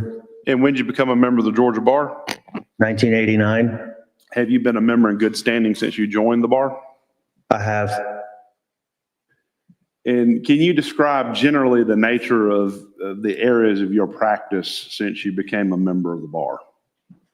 I started out practicing general practice, civil and criminal, but after 2 years, I focused my practice on criminal law. And for the past 10 years, I've been focusing my... Yo, he only had 10 years to get it ready. Why are people so picky about men? When they say they're going to do something, they're going to do something. You don't have to keep reminding them every 10 years. Practice on criminal appeals exclusively. Ballpark, how many appeals do you think you've handled? Criminal appeals? How many appeals? Yes, sir. Between 50 and 60, maybe more. Do you regularly attend CLEs and seminars related to criminal law and appellate issues? I do. Yeah, how'd you come to represent Mr. Jenkins? I was appointed by Gwinnett County to represent him on appeal. And Mr. Jenkins has referred to himself several times in third person today, but do you recognize Mr. Jenkins? Yeah, sure. I visited him when I first got appointed. And then is that the individual that's been presenting a case this morning that's appearing on your quad view camera currently? I have no reason to believe otherwise. This is Mr. Jenkins' appeal lawyer. So we heard the lawyer, the judge lawyer from the trial. And now we're hearing from the lawyer from the appeal. Generally, and if you remember specifically with Mr. Jenkins' case, tell us that, but what do you do once you are assigned a case or retained or appointed? On an appeal, the first thing I do is contact the court reporter to try to get the transcripts and contact the client to introduce myself, to say what he or she should expect and what the appellate process is all about. And I contact the trial lawyer to get a copy of the trial file. And I download all the pleadings in the case. And then I wait for the transcripts to come in, and then I start work because I can't do anything until I get the transcripts, really. And then I do the necessary research, trying to spot issues that might help the client and prepare. I almost always do a brief at the trial court level on motion for new trial to try to see what the district attorney is going to argue in opposition. Probably, because it was all over the news 10 years ago. And litigate the motion for new trial and then take the appeal further if we lose the motion for new trial, and file a brief at the appellate level. And at the time this case was active, the Supreme Court heard oral arguments in all murder cases. So we had oral argument at the Supreme Court in this case as well. And then you wait for the decision and then deal with whatever the result is. And with respect to Mr. Jenkins' case, you were able to get all of those records and call through all of them and talk to trial counsel and things of that nature? Yes, sir. And were you able to consult with Mr. Jenkins about his case? Yeah, I visited him at the prison and we conversed with each other in writing after that. Were you able to identify any issues you believed had merit and you desired to raise at the motion for new trial stage and then on direct appeal? I was. And were those the issues that you believed had the most likelihood of success on appeal? I did believe that based on my experience. Were there issues that you considered that you decided were just not viable grounds on appeal? Yes. Was one of them the ineffectiveness of Mr. Person, or I guess Yes. Judge Person? Yes. And did you decide that those were not viable issues because there was an issue with the prejudice prong or just perhaps not ineffective assistance? I don't recall exactly, but here's what I think happened. I spoke with Mr. Person about it. I knew Mr. Person to be a very experienced criminal defense lawyer. I know him personally and admire him. He was trying to help his client by saying what he said about ineffectiveness, and I took it seriously. I looked at Objection. All right, what's your objection, Mr. Jenkins? That's opinionated. Overruled. You may proceed, Mr. Clark. I love black licorice. I felt like the harm prong was going to be impossible to prove because the witness didn't testify contrary to what Mr. Person heard in the cell. That's what I recall. Is it generally a matter of strategy to decide what issues you're going to raise to the Georgia Supreme Court? An appellate lawyer is charged with the responsibility of sifting through the issues and raising those he or she feels are the most meritorious. In many appellate I know it should have been rack and opinionated, but that's fine. They missed it. lawyers, I think, use the term winnow out claims they think lack merit just because the appellate court, if they spend their time focusing on claims that are just not going to be viable, it's sort of detrimental to your overall Okay, if you want to be argument, wrong, right? that's fine. That's a matter of individual belief. I know appellate lawyers who consider themselves snipers, so I to love speak. you, They pick Michael. one issue and one issue only because they don't feel it's what you said. They feel like if you just pick one issue, the court takes you more seriously. I know other Black lawyers who licorice believe in the cheesecake. shotgun approach. You raise every possible issue and see what happens. I would consider myself in between. If I think an issue might have merit, I'll probably raise it because I don't mind being told that I'm wrong. And if the client could possibly benefit, I'll usually raise it. So I'm somewhere in between the rifleman and the shotgun. My dad loved it. In hindsight, are there any issues that you believe you should have raised that you did not raise? No. That's all the questions I have for Mr. Clark, Judge. All right, Mr. Jenkins, do you have any questions for Mr. Clark? Yes, Your Honor. You may proceed, sir. Good morning, Mr. Clark. Good morning, Mr. Jenkins. How are you? A little irritated, but I'll be all right. Blessed and highly favored. Do you recall ever raising any ineffective assistance of counsel claim? Yeah, I did raise one that was related to a jury instruction on character evidence. Because I thought your best issue was the roadblock issue, that the judge let all this evidence in that you turned around at a roadblock, which is fine. But he also let in that you pulled a gun on somebody or did something or said something that was prejudicial to you. And I felt like the judge should have separated that out. And if the jury was going to hear about you turning around, that's all that they should have heard. So I thought that was an error, and I thought it was your best issue. Listen, if you don't like black licorice, it's hard for me because that means you're not going to drink Jägermeister with me. So what else are we going to put in the freezer? Supreme Court did not agree with me, but that's what I was leading off with. That's what I thought you had the best shot with. Because on appeal, you really got to go with these technical issues. It's not about who lied and who, Right, absolutely. So I thought it would help you, and the Supreme Court disagreed with me, but that's what I thought your best shot was. Okay. Did you ever recall reading in the transcripts that Mr. Person said that he was ineffective assistance of counsel? I read all of your transcripts, and I especially focused on when Mr. Person was talking about that being in the same pod with that lady and calling himself ineffective. You can't really, what he was really, I think, trying to say is that he had a conflict, because if he had to testify as a witness, he couldn't also be your lawyer. And I talked to him about it, and I looked at the transcript, and it was terrible for him because he's trying to prepare the case. And in his mind, your best chance was Don't worry, that nobody really identified you. And then this lady all of a sudden suddenly identifies you on the stand. And that just happens, and it's terrible, but it's not like, he has the opportunity to cross-examine her, so it's not fatal to the case, and you don't have to stop everything. It looks terrible on paper, and he was very frustrated.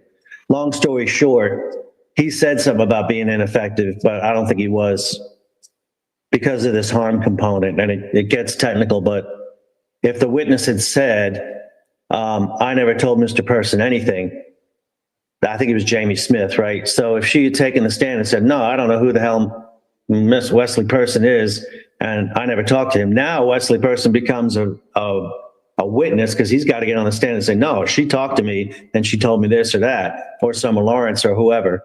But I didn't see where that came up. So I don't think he was ineffective for that reason or had a conflict. When you have a conflict and proceed, you are ineffective. I think that's what he was trying to say. That's a lot of gibberish, but long story short, I read it and I didn't think he was ineffective for that reason, or I would have raised it.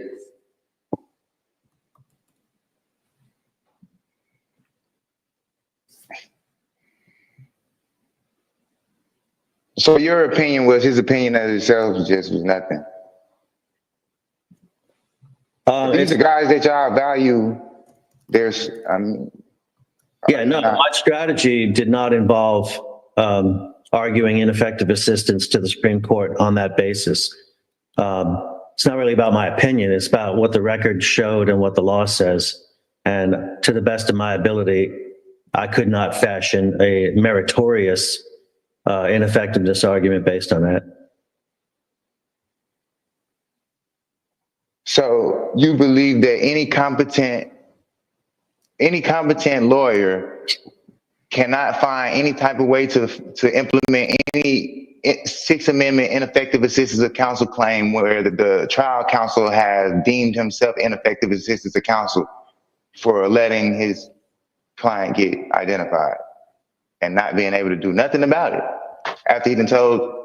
So he's really mad at his lawyer that he's been identified. He believes in his head that a good lawyer should be able to stop any type of evidence from coming into any trial if they're good enough. The jury, that it wouldn't happen. Yeah, that's a multi-part question, but It's Do you not. need me to rephrase it, simplify it? I mean, No, that's cool. That's cool. I know what you're saying. I'm just trying to fashion a fair answer that's complete. I think that, I would like real answer. yeah, I'll give you a real answer. The trial lawyer can't call himself ineffective. That's not his prerogative. Ineffective assistance is an appeal issue. And, what Mr. Person was saying is that maybe he should have known, but, that's just his regret. There was no evidence that he did anything deficient that harmed you that I could see. That's my real answer. That's my job, is to find deficiency and harm.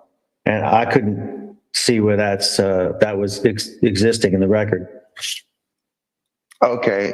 It certainly harms your case for that identification to happen. And that sucked. I mean, So if I was to refresh your memory on the record, stating, that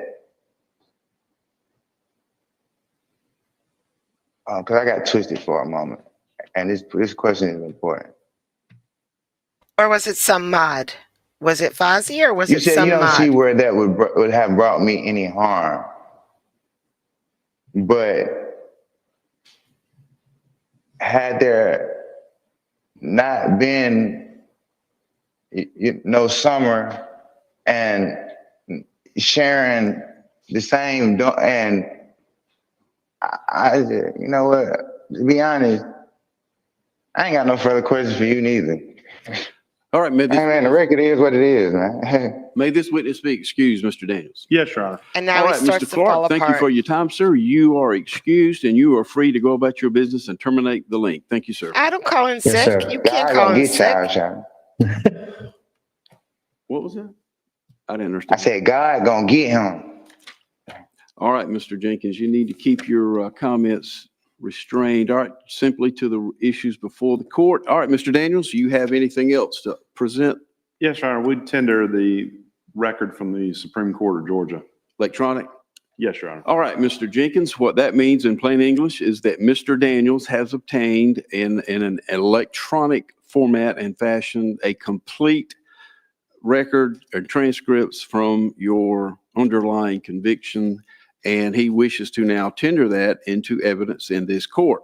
What that means is it will ultimately be put into the record, and you will be provided with a hard copy of all of it, and it will all be delivered to you at Telfair State Prison, where you'll have an opportunity to review it. So do you have any objection to all of the Gwinnett County record, including the appellate record, be admitted into this case? Oh, no, sir. No. All right, hearing no objection, they be admitted into the record. Anything else, Mr. Daniels? No, Your Honor. All right, Mr. Jenkins, what will happen next is... Your Honor, I do think there's still the issue of Mr. Jenkins' wishes to testify. Oh, I thought he said he didn't. All right, Mr. Jenkins, Mr. Daniels seems to think that you indicated you Judge almost did us dirty there, but no, he testifies. wanted to testify yourself. So do you wish to testify, sir? Yes, I would like to testify. All right, raise your right hand. Raise your right hand. Do you swear or affirm under penalty of perjury that the testimony you give in this case shall be the truth? Yeah. All right, Mr. Jenkins, you may give me your testimony, sir.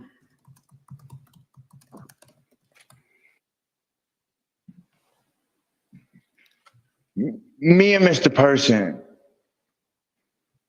have a rapport outside of the legal terms, stated here.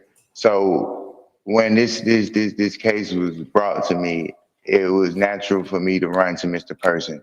That was the only, legal advisor, that had shown me any type of concern. So I actually hired Mr. Person prior to, we paid hard-earned cash for Mr. Person. And it came to a point where Mr. Person's defense strategy wasn't what what went on. So, and I didn't like it. And I voiced it. I told him that. I told the judge that, like, you trying to paint me as this innocent man that has absolutely nothing to do with nothing bad in the world, and that's not what's going to fly, because that's not me. I kept reiterating to Mr. Person that we're worried about who committed this murder, man. Not whether I gangbang, whether I sell drugs, whether my girl. He is a gangbanger. He is full gangbanger. Everybody knows it. He's admitted it a million times. He's a drug dealer. He admitted it a bunch of times. So everybody knows this. Girlfriends fell, they bodies. I'm not worried about none of that. I'm worried about who committed this murder. And there was plenty of exculpatory evidence as far as them saying the perpetrators were Crips, when it's well known that, hey, I've been a Paru blood gang member for as long as anybody can remember. I mean, it's on my neck. I'm validated on it. Proud of, gonna forever be proud of it. It's something that I grew up in. It's my neighborhood. You feel what I'm saying? It ain't nothing. I can care less to explain that right now. We talk about the cold hard facts of this case. Me and Mr. Person never seen eye to eye on the defense strategy, because I kept telling Mr. Person that I was going to court with the victims. And he said that on record, that when he initially brought it to the court, he told the court that my client has informed me that he has been coming in contact with the surviving victim. So he was well aware of these incidents of suggestive identification. I've been placed on the news since August 26th. They say the murder happened on the 5th to 6th, August 6th. I've been on the news 20 days, ever since then. There was a Rule 22 filed in this case where they wanted to actually set up the cameras inside of the courtroom every day, camera in my face.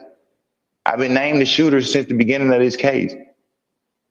So for Mr. Person to know that I'm coming in contact with this victim, that I've been plastered all over the news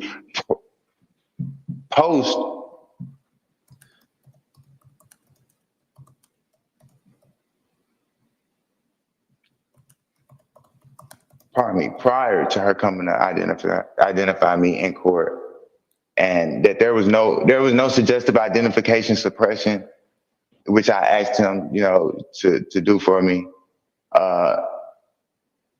There was a statement of me, allowing him to take back the head of the defense. And granted, I did. And the reason being, because I'm no expert at this. I kept filing motions for additional law library time, and I couldn't receive no law library time. The same thing that I've been going through in the Department of Corrections. Terry, everybody, is it buffering? It looks fine though. I don't see a problem. Are you guys still frozen? Can you hear me? Hey guys. Okay.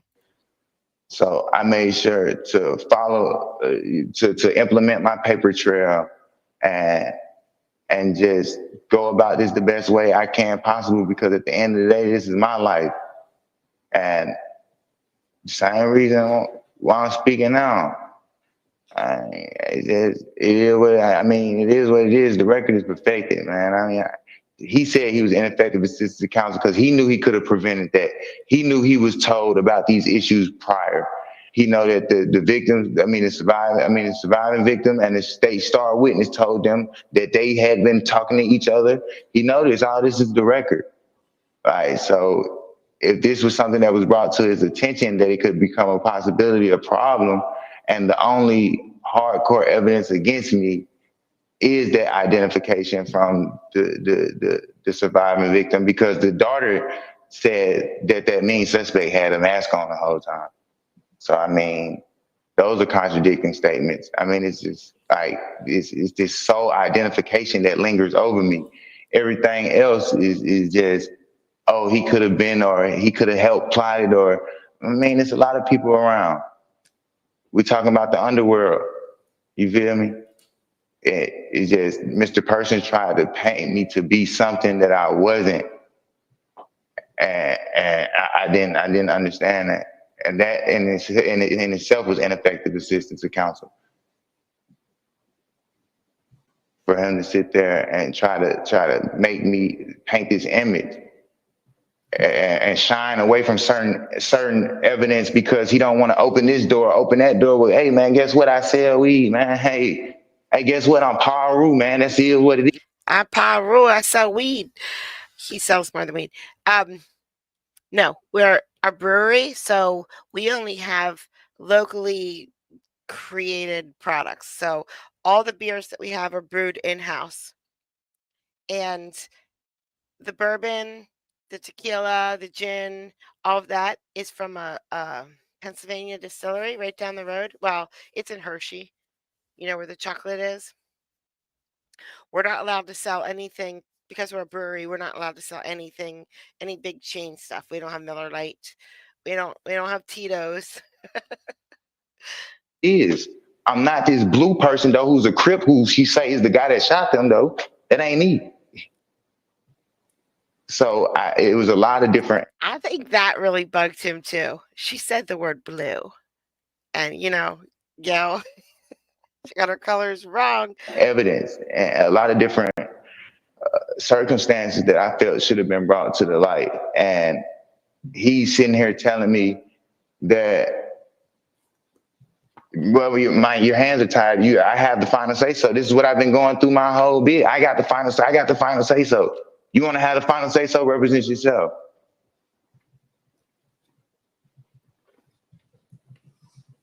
I never really knew how to do that. I've only just been trying. An hour? But I know one thing for sure, two things for certain. A man of competent mind doesn't call himself incompetent. I mean, that's just contradicting. But I mean, this is the person that's supposed to be handling my affairs, and I don't feel like he was effective at all. And he stated that much. And I felt like had it not been for the in-court identification or the lack of showing how suggestive that identification was,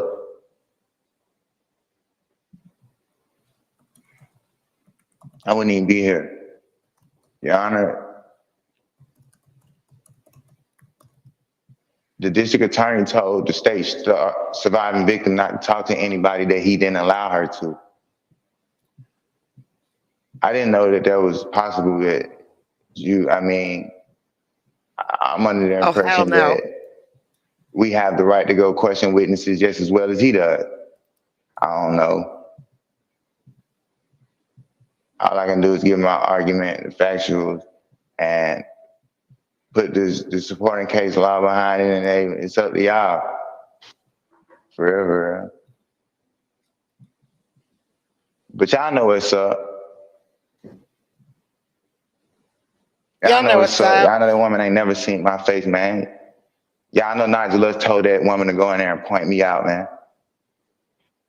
8 prior identifications where I had not been identified, but involved in all photo arrays. So he does say that he didn't do it once. I think he just said it or he's about to. But this whole time, he's not arguing he didn't do it. He's arguing she didn't see me do it. There's no witness. There ain't no witness. But I come to court and I'm the guy who said he had no mask on and that he actually participated in, she ain't even pointing at him. Make it make sense?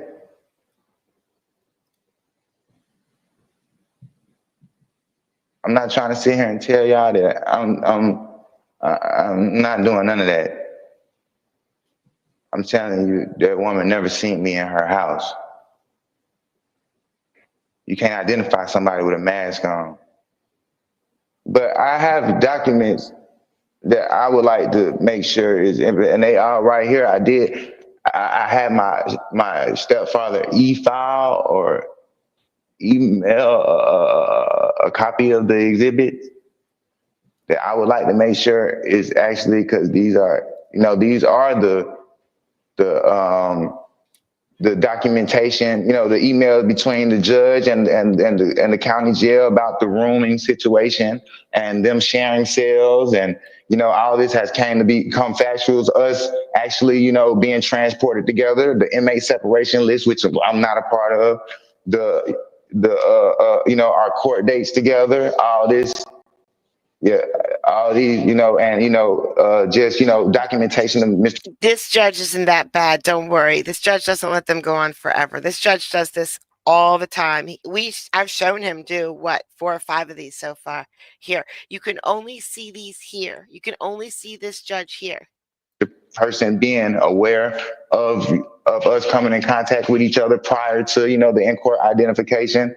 I have the grievances in which I filed here about me not being able to attend the law library. And what I been provided with, I have my petition right here, and then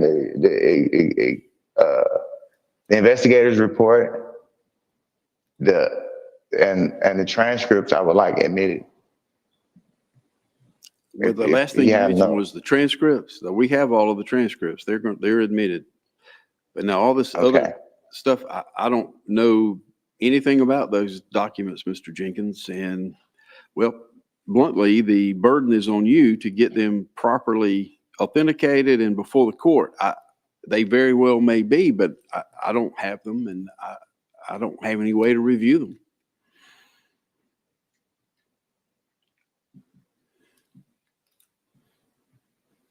I mean, how would you not?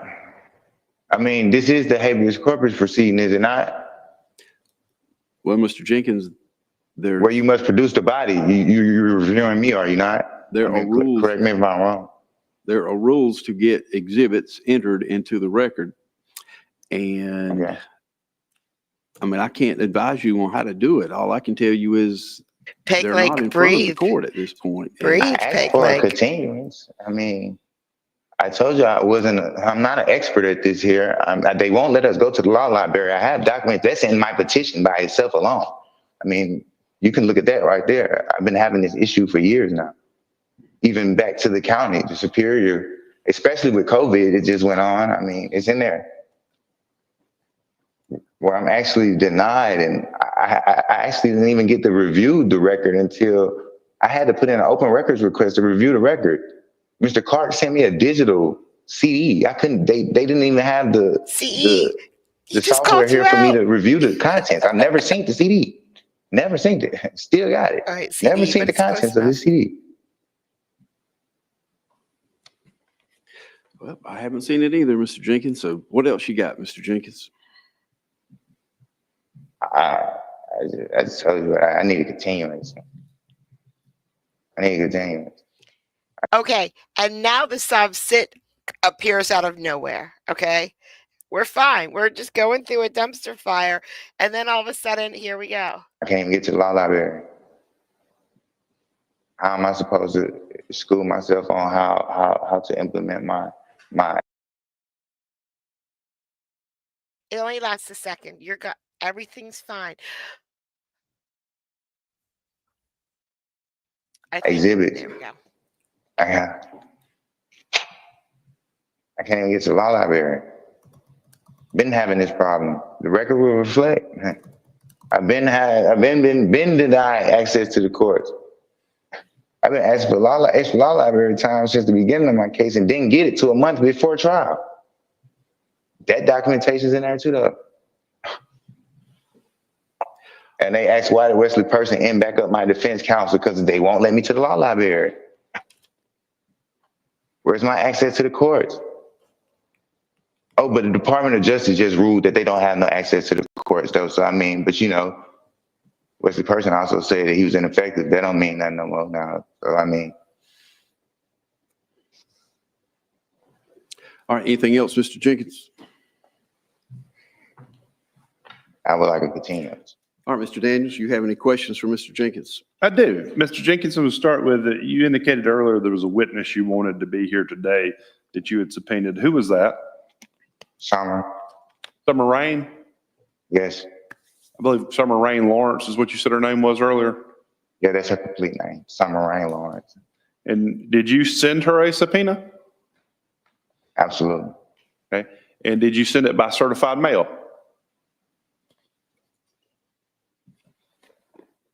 I'm not sure how that works here. I mean, if the certified mail is the request for indigent postage, then yes, sir.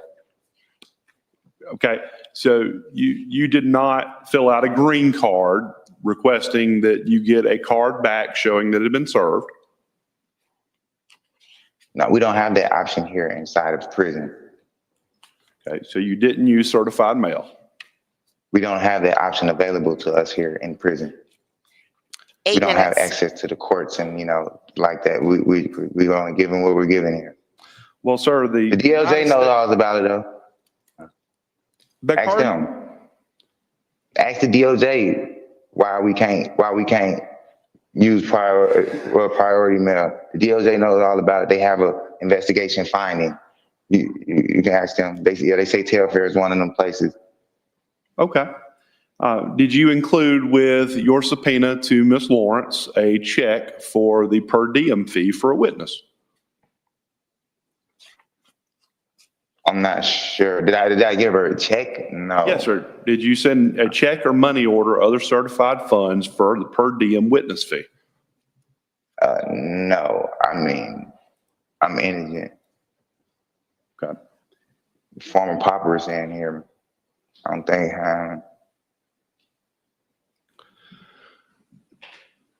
Now, as I understood it earlier, your testimony is that you sold drugs. I have. And yeah, I have sold drugs before. I sell a drug? No, it's beneath me. I won't even pick up a drug. Okay. As I understood your testimony from earlier, you are a gangbanger.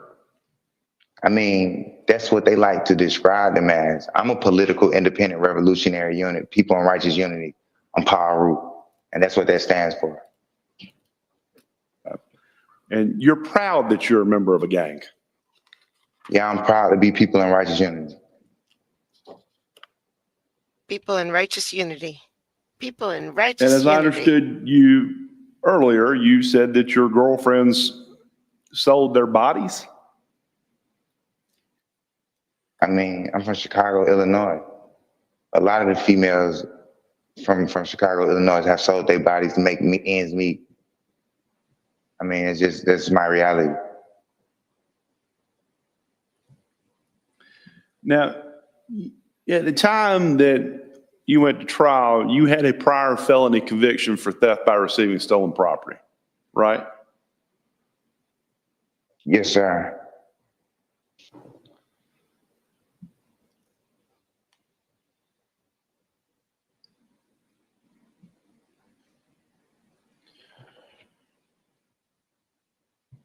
Did you have an investigator talk to any of the jurors? Yeah. Did I have an investigator talk to any who? Of the jurors.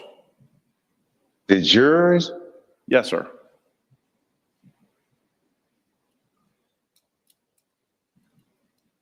I can't recall.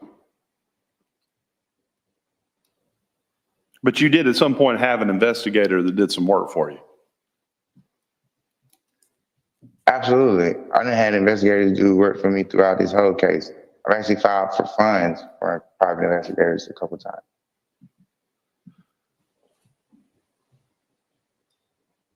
But you don't remember whether or not they spoke to any of the jurors about what they considered significant at trial.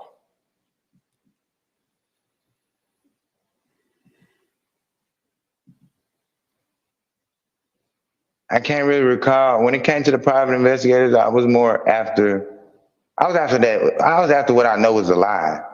And that's there was a weak identification, man. I'm trying to figure out how they did that.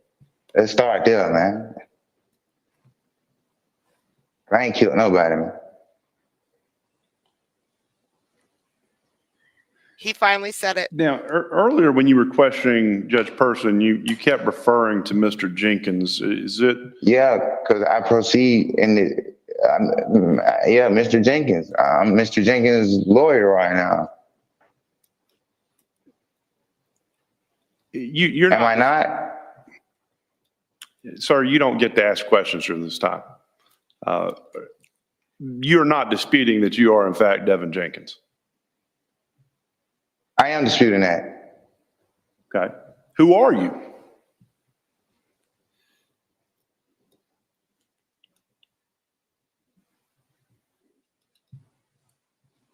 I'm the living, breathing man and soul. Devon Antonio Jenkins.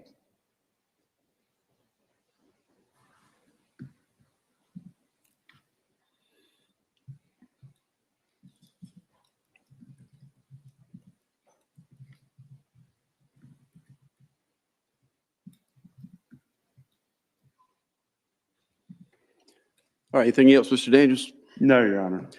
All right, Mr. Jenkins, the next step in the process, as I indicated to you, is Mr. Daniels will submit the electronic version of the Gwinnett County records and the appellate materials into the record of this case, and then it will all be delivered to you at Telfair State Prison. Once you receive it, you will have 30 days to file anything you want, any written objection, any written closing argument, or any closing brief.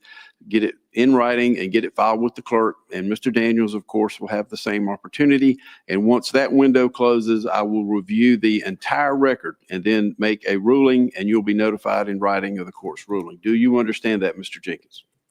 No. Well, I don't know how to say it any more clear than that, but that's what will happen. And after it's all said and done, you'll be notified of your what happens after that. So that will conclude the proceedings for today. Mr. Jenkins, the evidentiary portion of the record is now closed, and you'll get your copy. I'm not going to tell you exactly when, because we guess it'll take a while to get all this put together, but in due course, it will be delivered to you at Telfair State Prison. So we are adjourned, and you can terminate the connection, Mr. Jenkins. Thank you. I don't know, guys. How do you think that's going to turn out? You think he's going to get his double murder overturned because of that one witness? Did he put forth any reason the judge can possibly use to overturn this conviction? Did he say anything that can help him? 1 point, just give me 1 point he brought forward that will overturn his double murder. But he's the living, breathing man. All right. You know what, Peg Leg? You know what I'm going to do for you tomorrow? I'm going to get a nice attorney revocation. I'm going to find a good one. No, it's not going to be as good as Barnes. Barnes was a unicorn. We don't find them very often. But I'm going to find a nice, oh, I have so much other stuff, though. Nope. For you, Peg Leg, I'm going to. No, there was nothing. It was the same thing. He was denied access to the law library. Oh, no, there was something at the very beginning, Peg Leg. There was another habeas, like 2 minutes long, maybe, where the judge was praising this guy on how well he did. It was really cool. Excellent cool.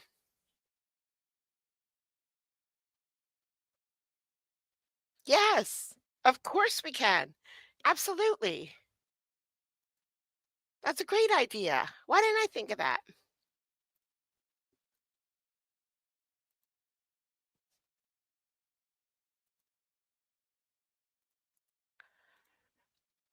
You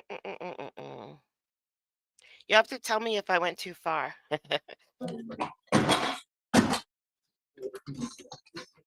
You have to tell me.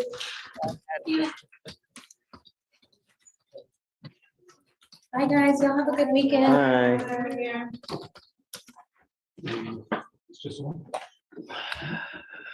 I have this jacket as my background. Hold on, I know I do. I'm not a fan of it, but I tried. Here it is. From the last time you wore it. Oh, this one was. It was the other Morales.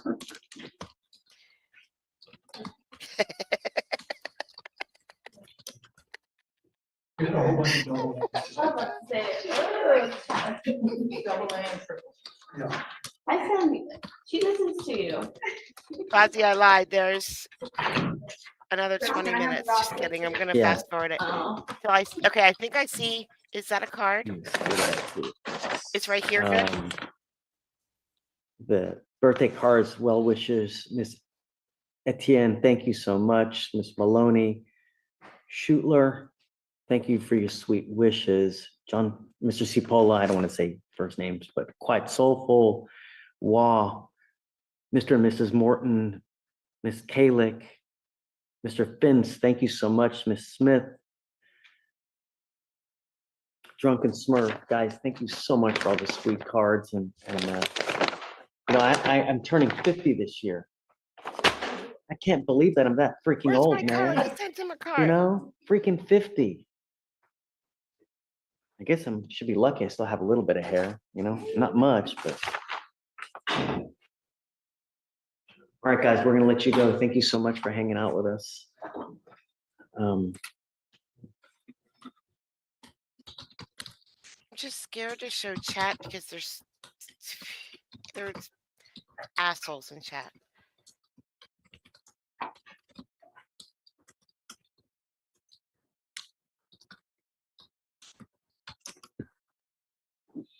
Fitty.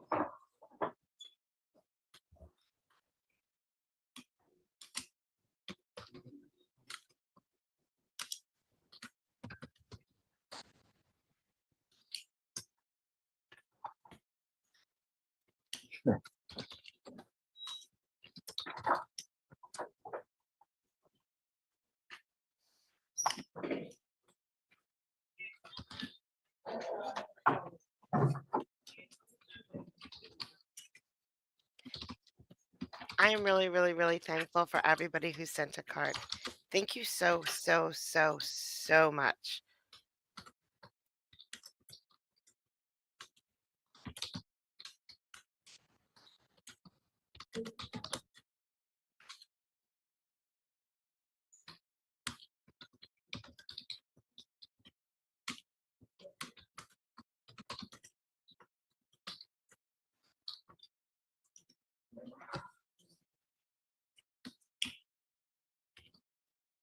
Cougar number 2 in chat, guys. Cougar number 2.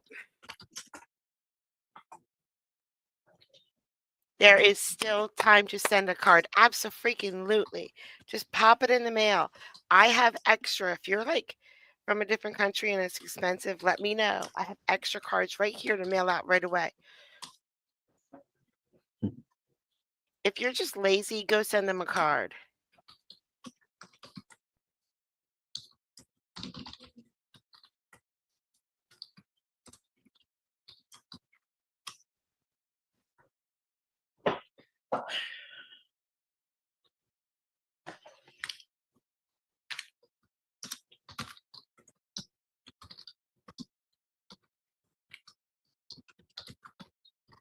Ooh, 20. No, 40. I feel like I'm just going to stay in my 40s. That was great. My 40s were great.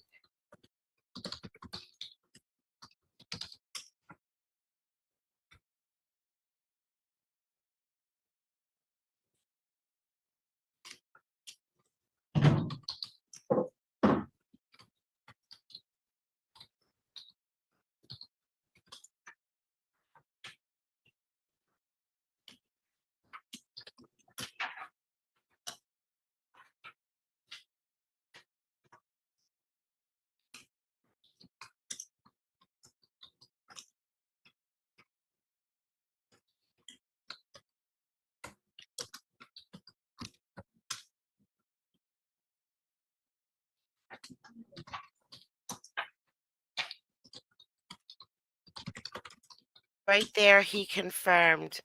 You're going to have to use more words. All right, guys, we're gonna let you go. Have a wonderful weekend. Mods, thank you so much. Is Kathy here? Where's Kathy? I was here the whole time. I just fell asleep like a minute ago. And then there's Fozzie, who was not there the whole time at all. He shows up at the end. Oh, no, that's my chat. Never mind. I was looking my chat. Yeah. All right, guys, I'm gonna let you go. Thank you so much for hanging out with us. 4 chats where on my is screen Alan? right now. 5 chats on my screen right now.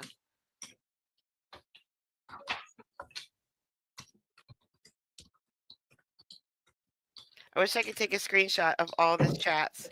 I'm going to. You're not going to be able to see them.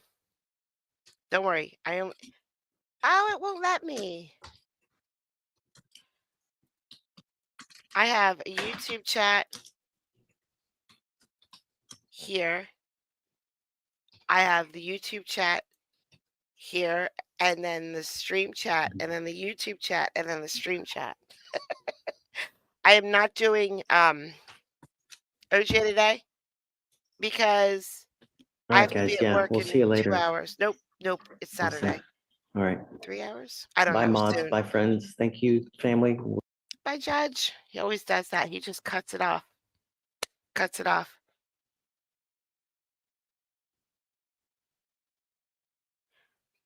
Yeah, I'm probably not going to do that. I'm not going to lie.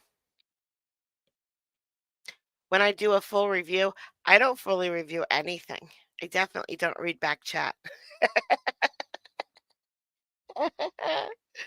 The judge knows I love him.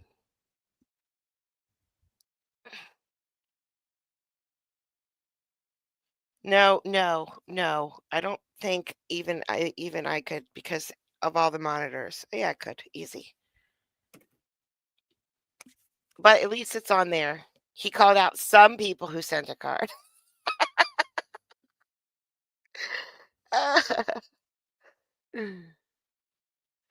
Yeah. I'm sorry I spoke too much about cheesecake. I feel so bad about talking about cheesecake. I am going to go up to my room and ground myself until I have to work. I will stay in my room until I have to work. Oh, hold on. I can't stop yet. Somebody just told me to do something. Yes, yours is already gone. Yours is on the way. You're good. You're golden. All right, guys. Have a great day. I love you all. Thank you for coming out. See ya.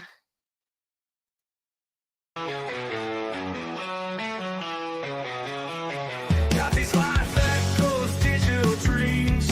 Through the screen, her blue eyes gleam. Wicked humor, sharp as a knife. Her stream sparks electric light. Late night when the world sleeps, she's the friend that always keeps. Giggles roll like thunder loud. She stands out in any crowd. Kathy's laugh cuts through the gloom.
just right. Even when my world turns gray, with a giggle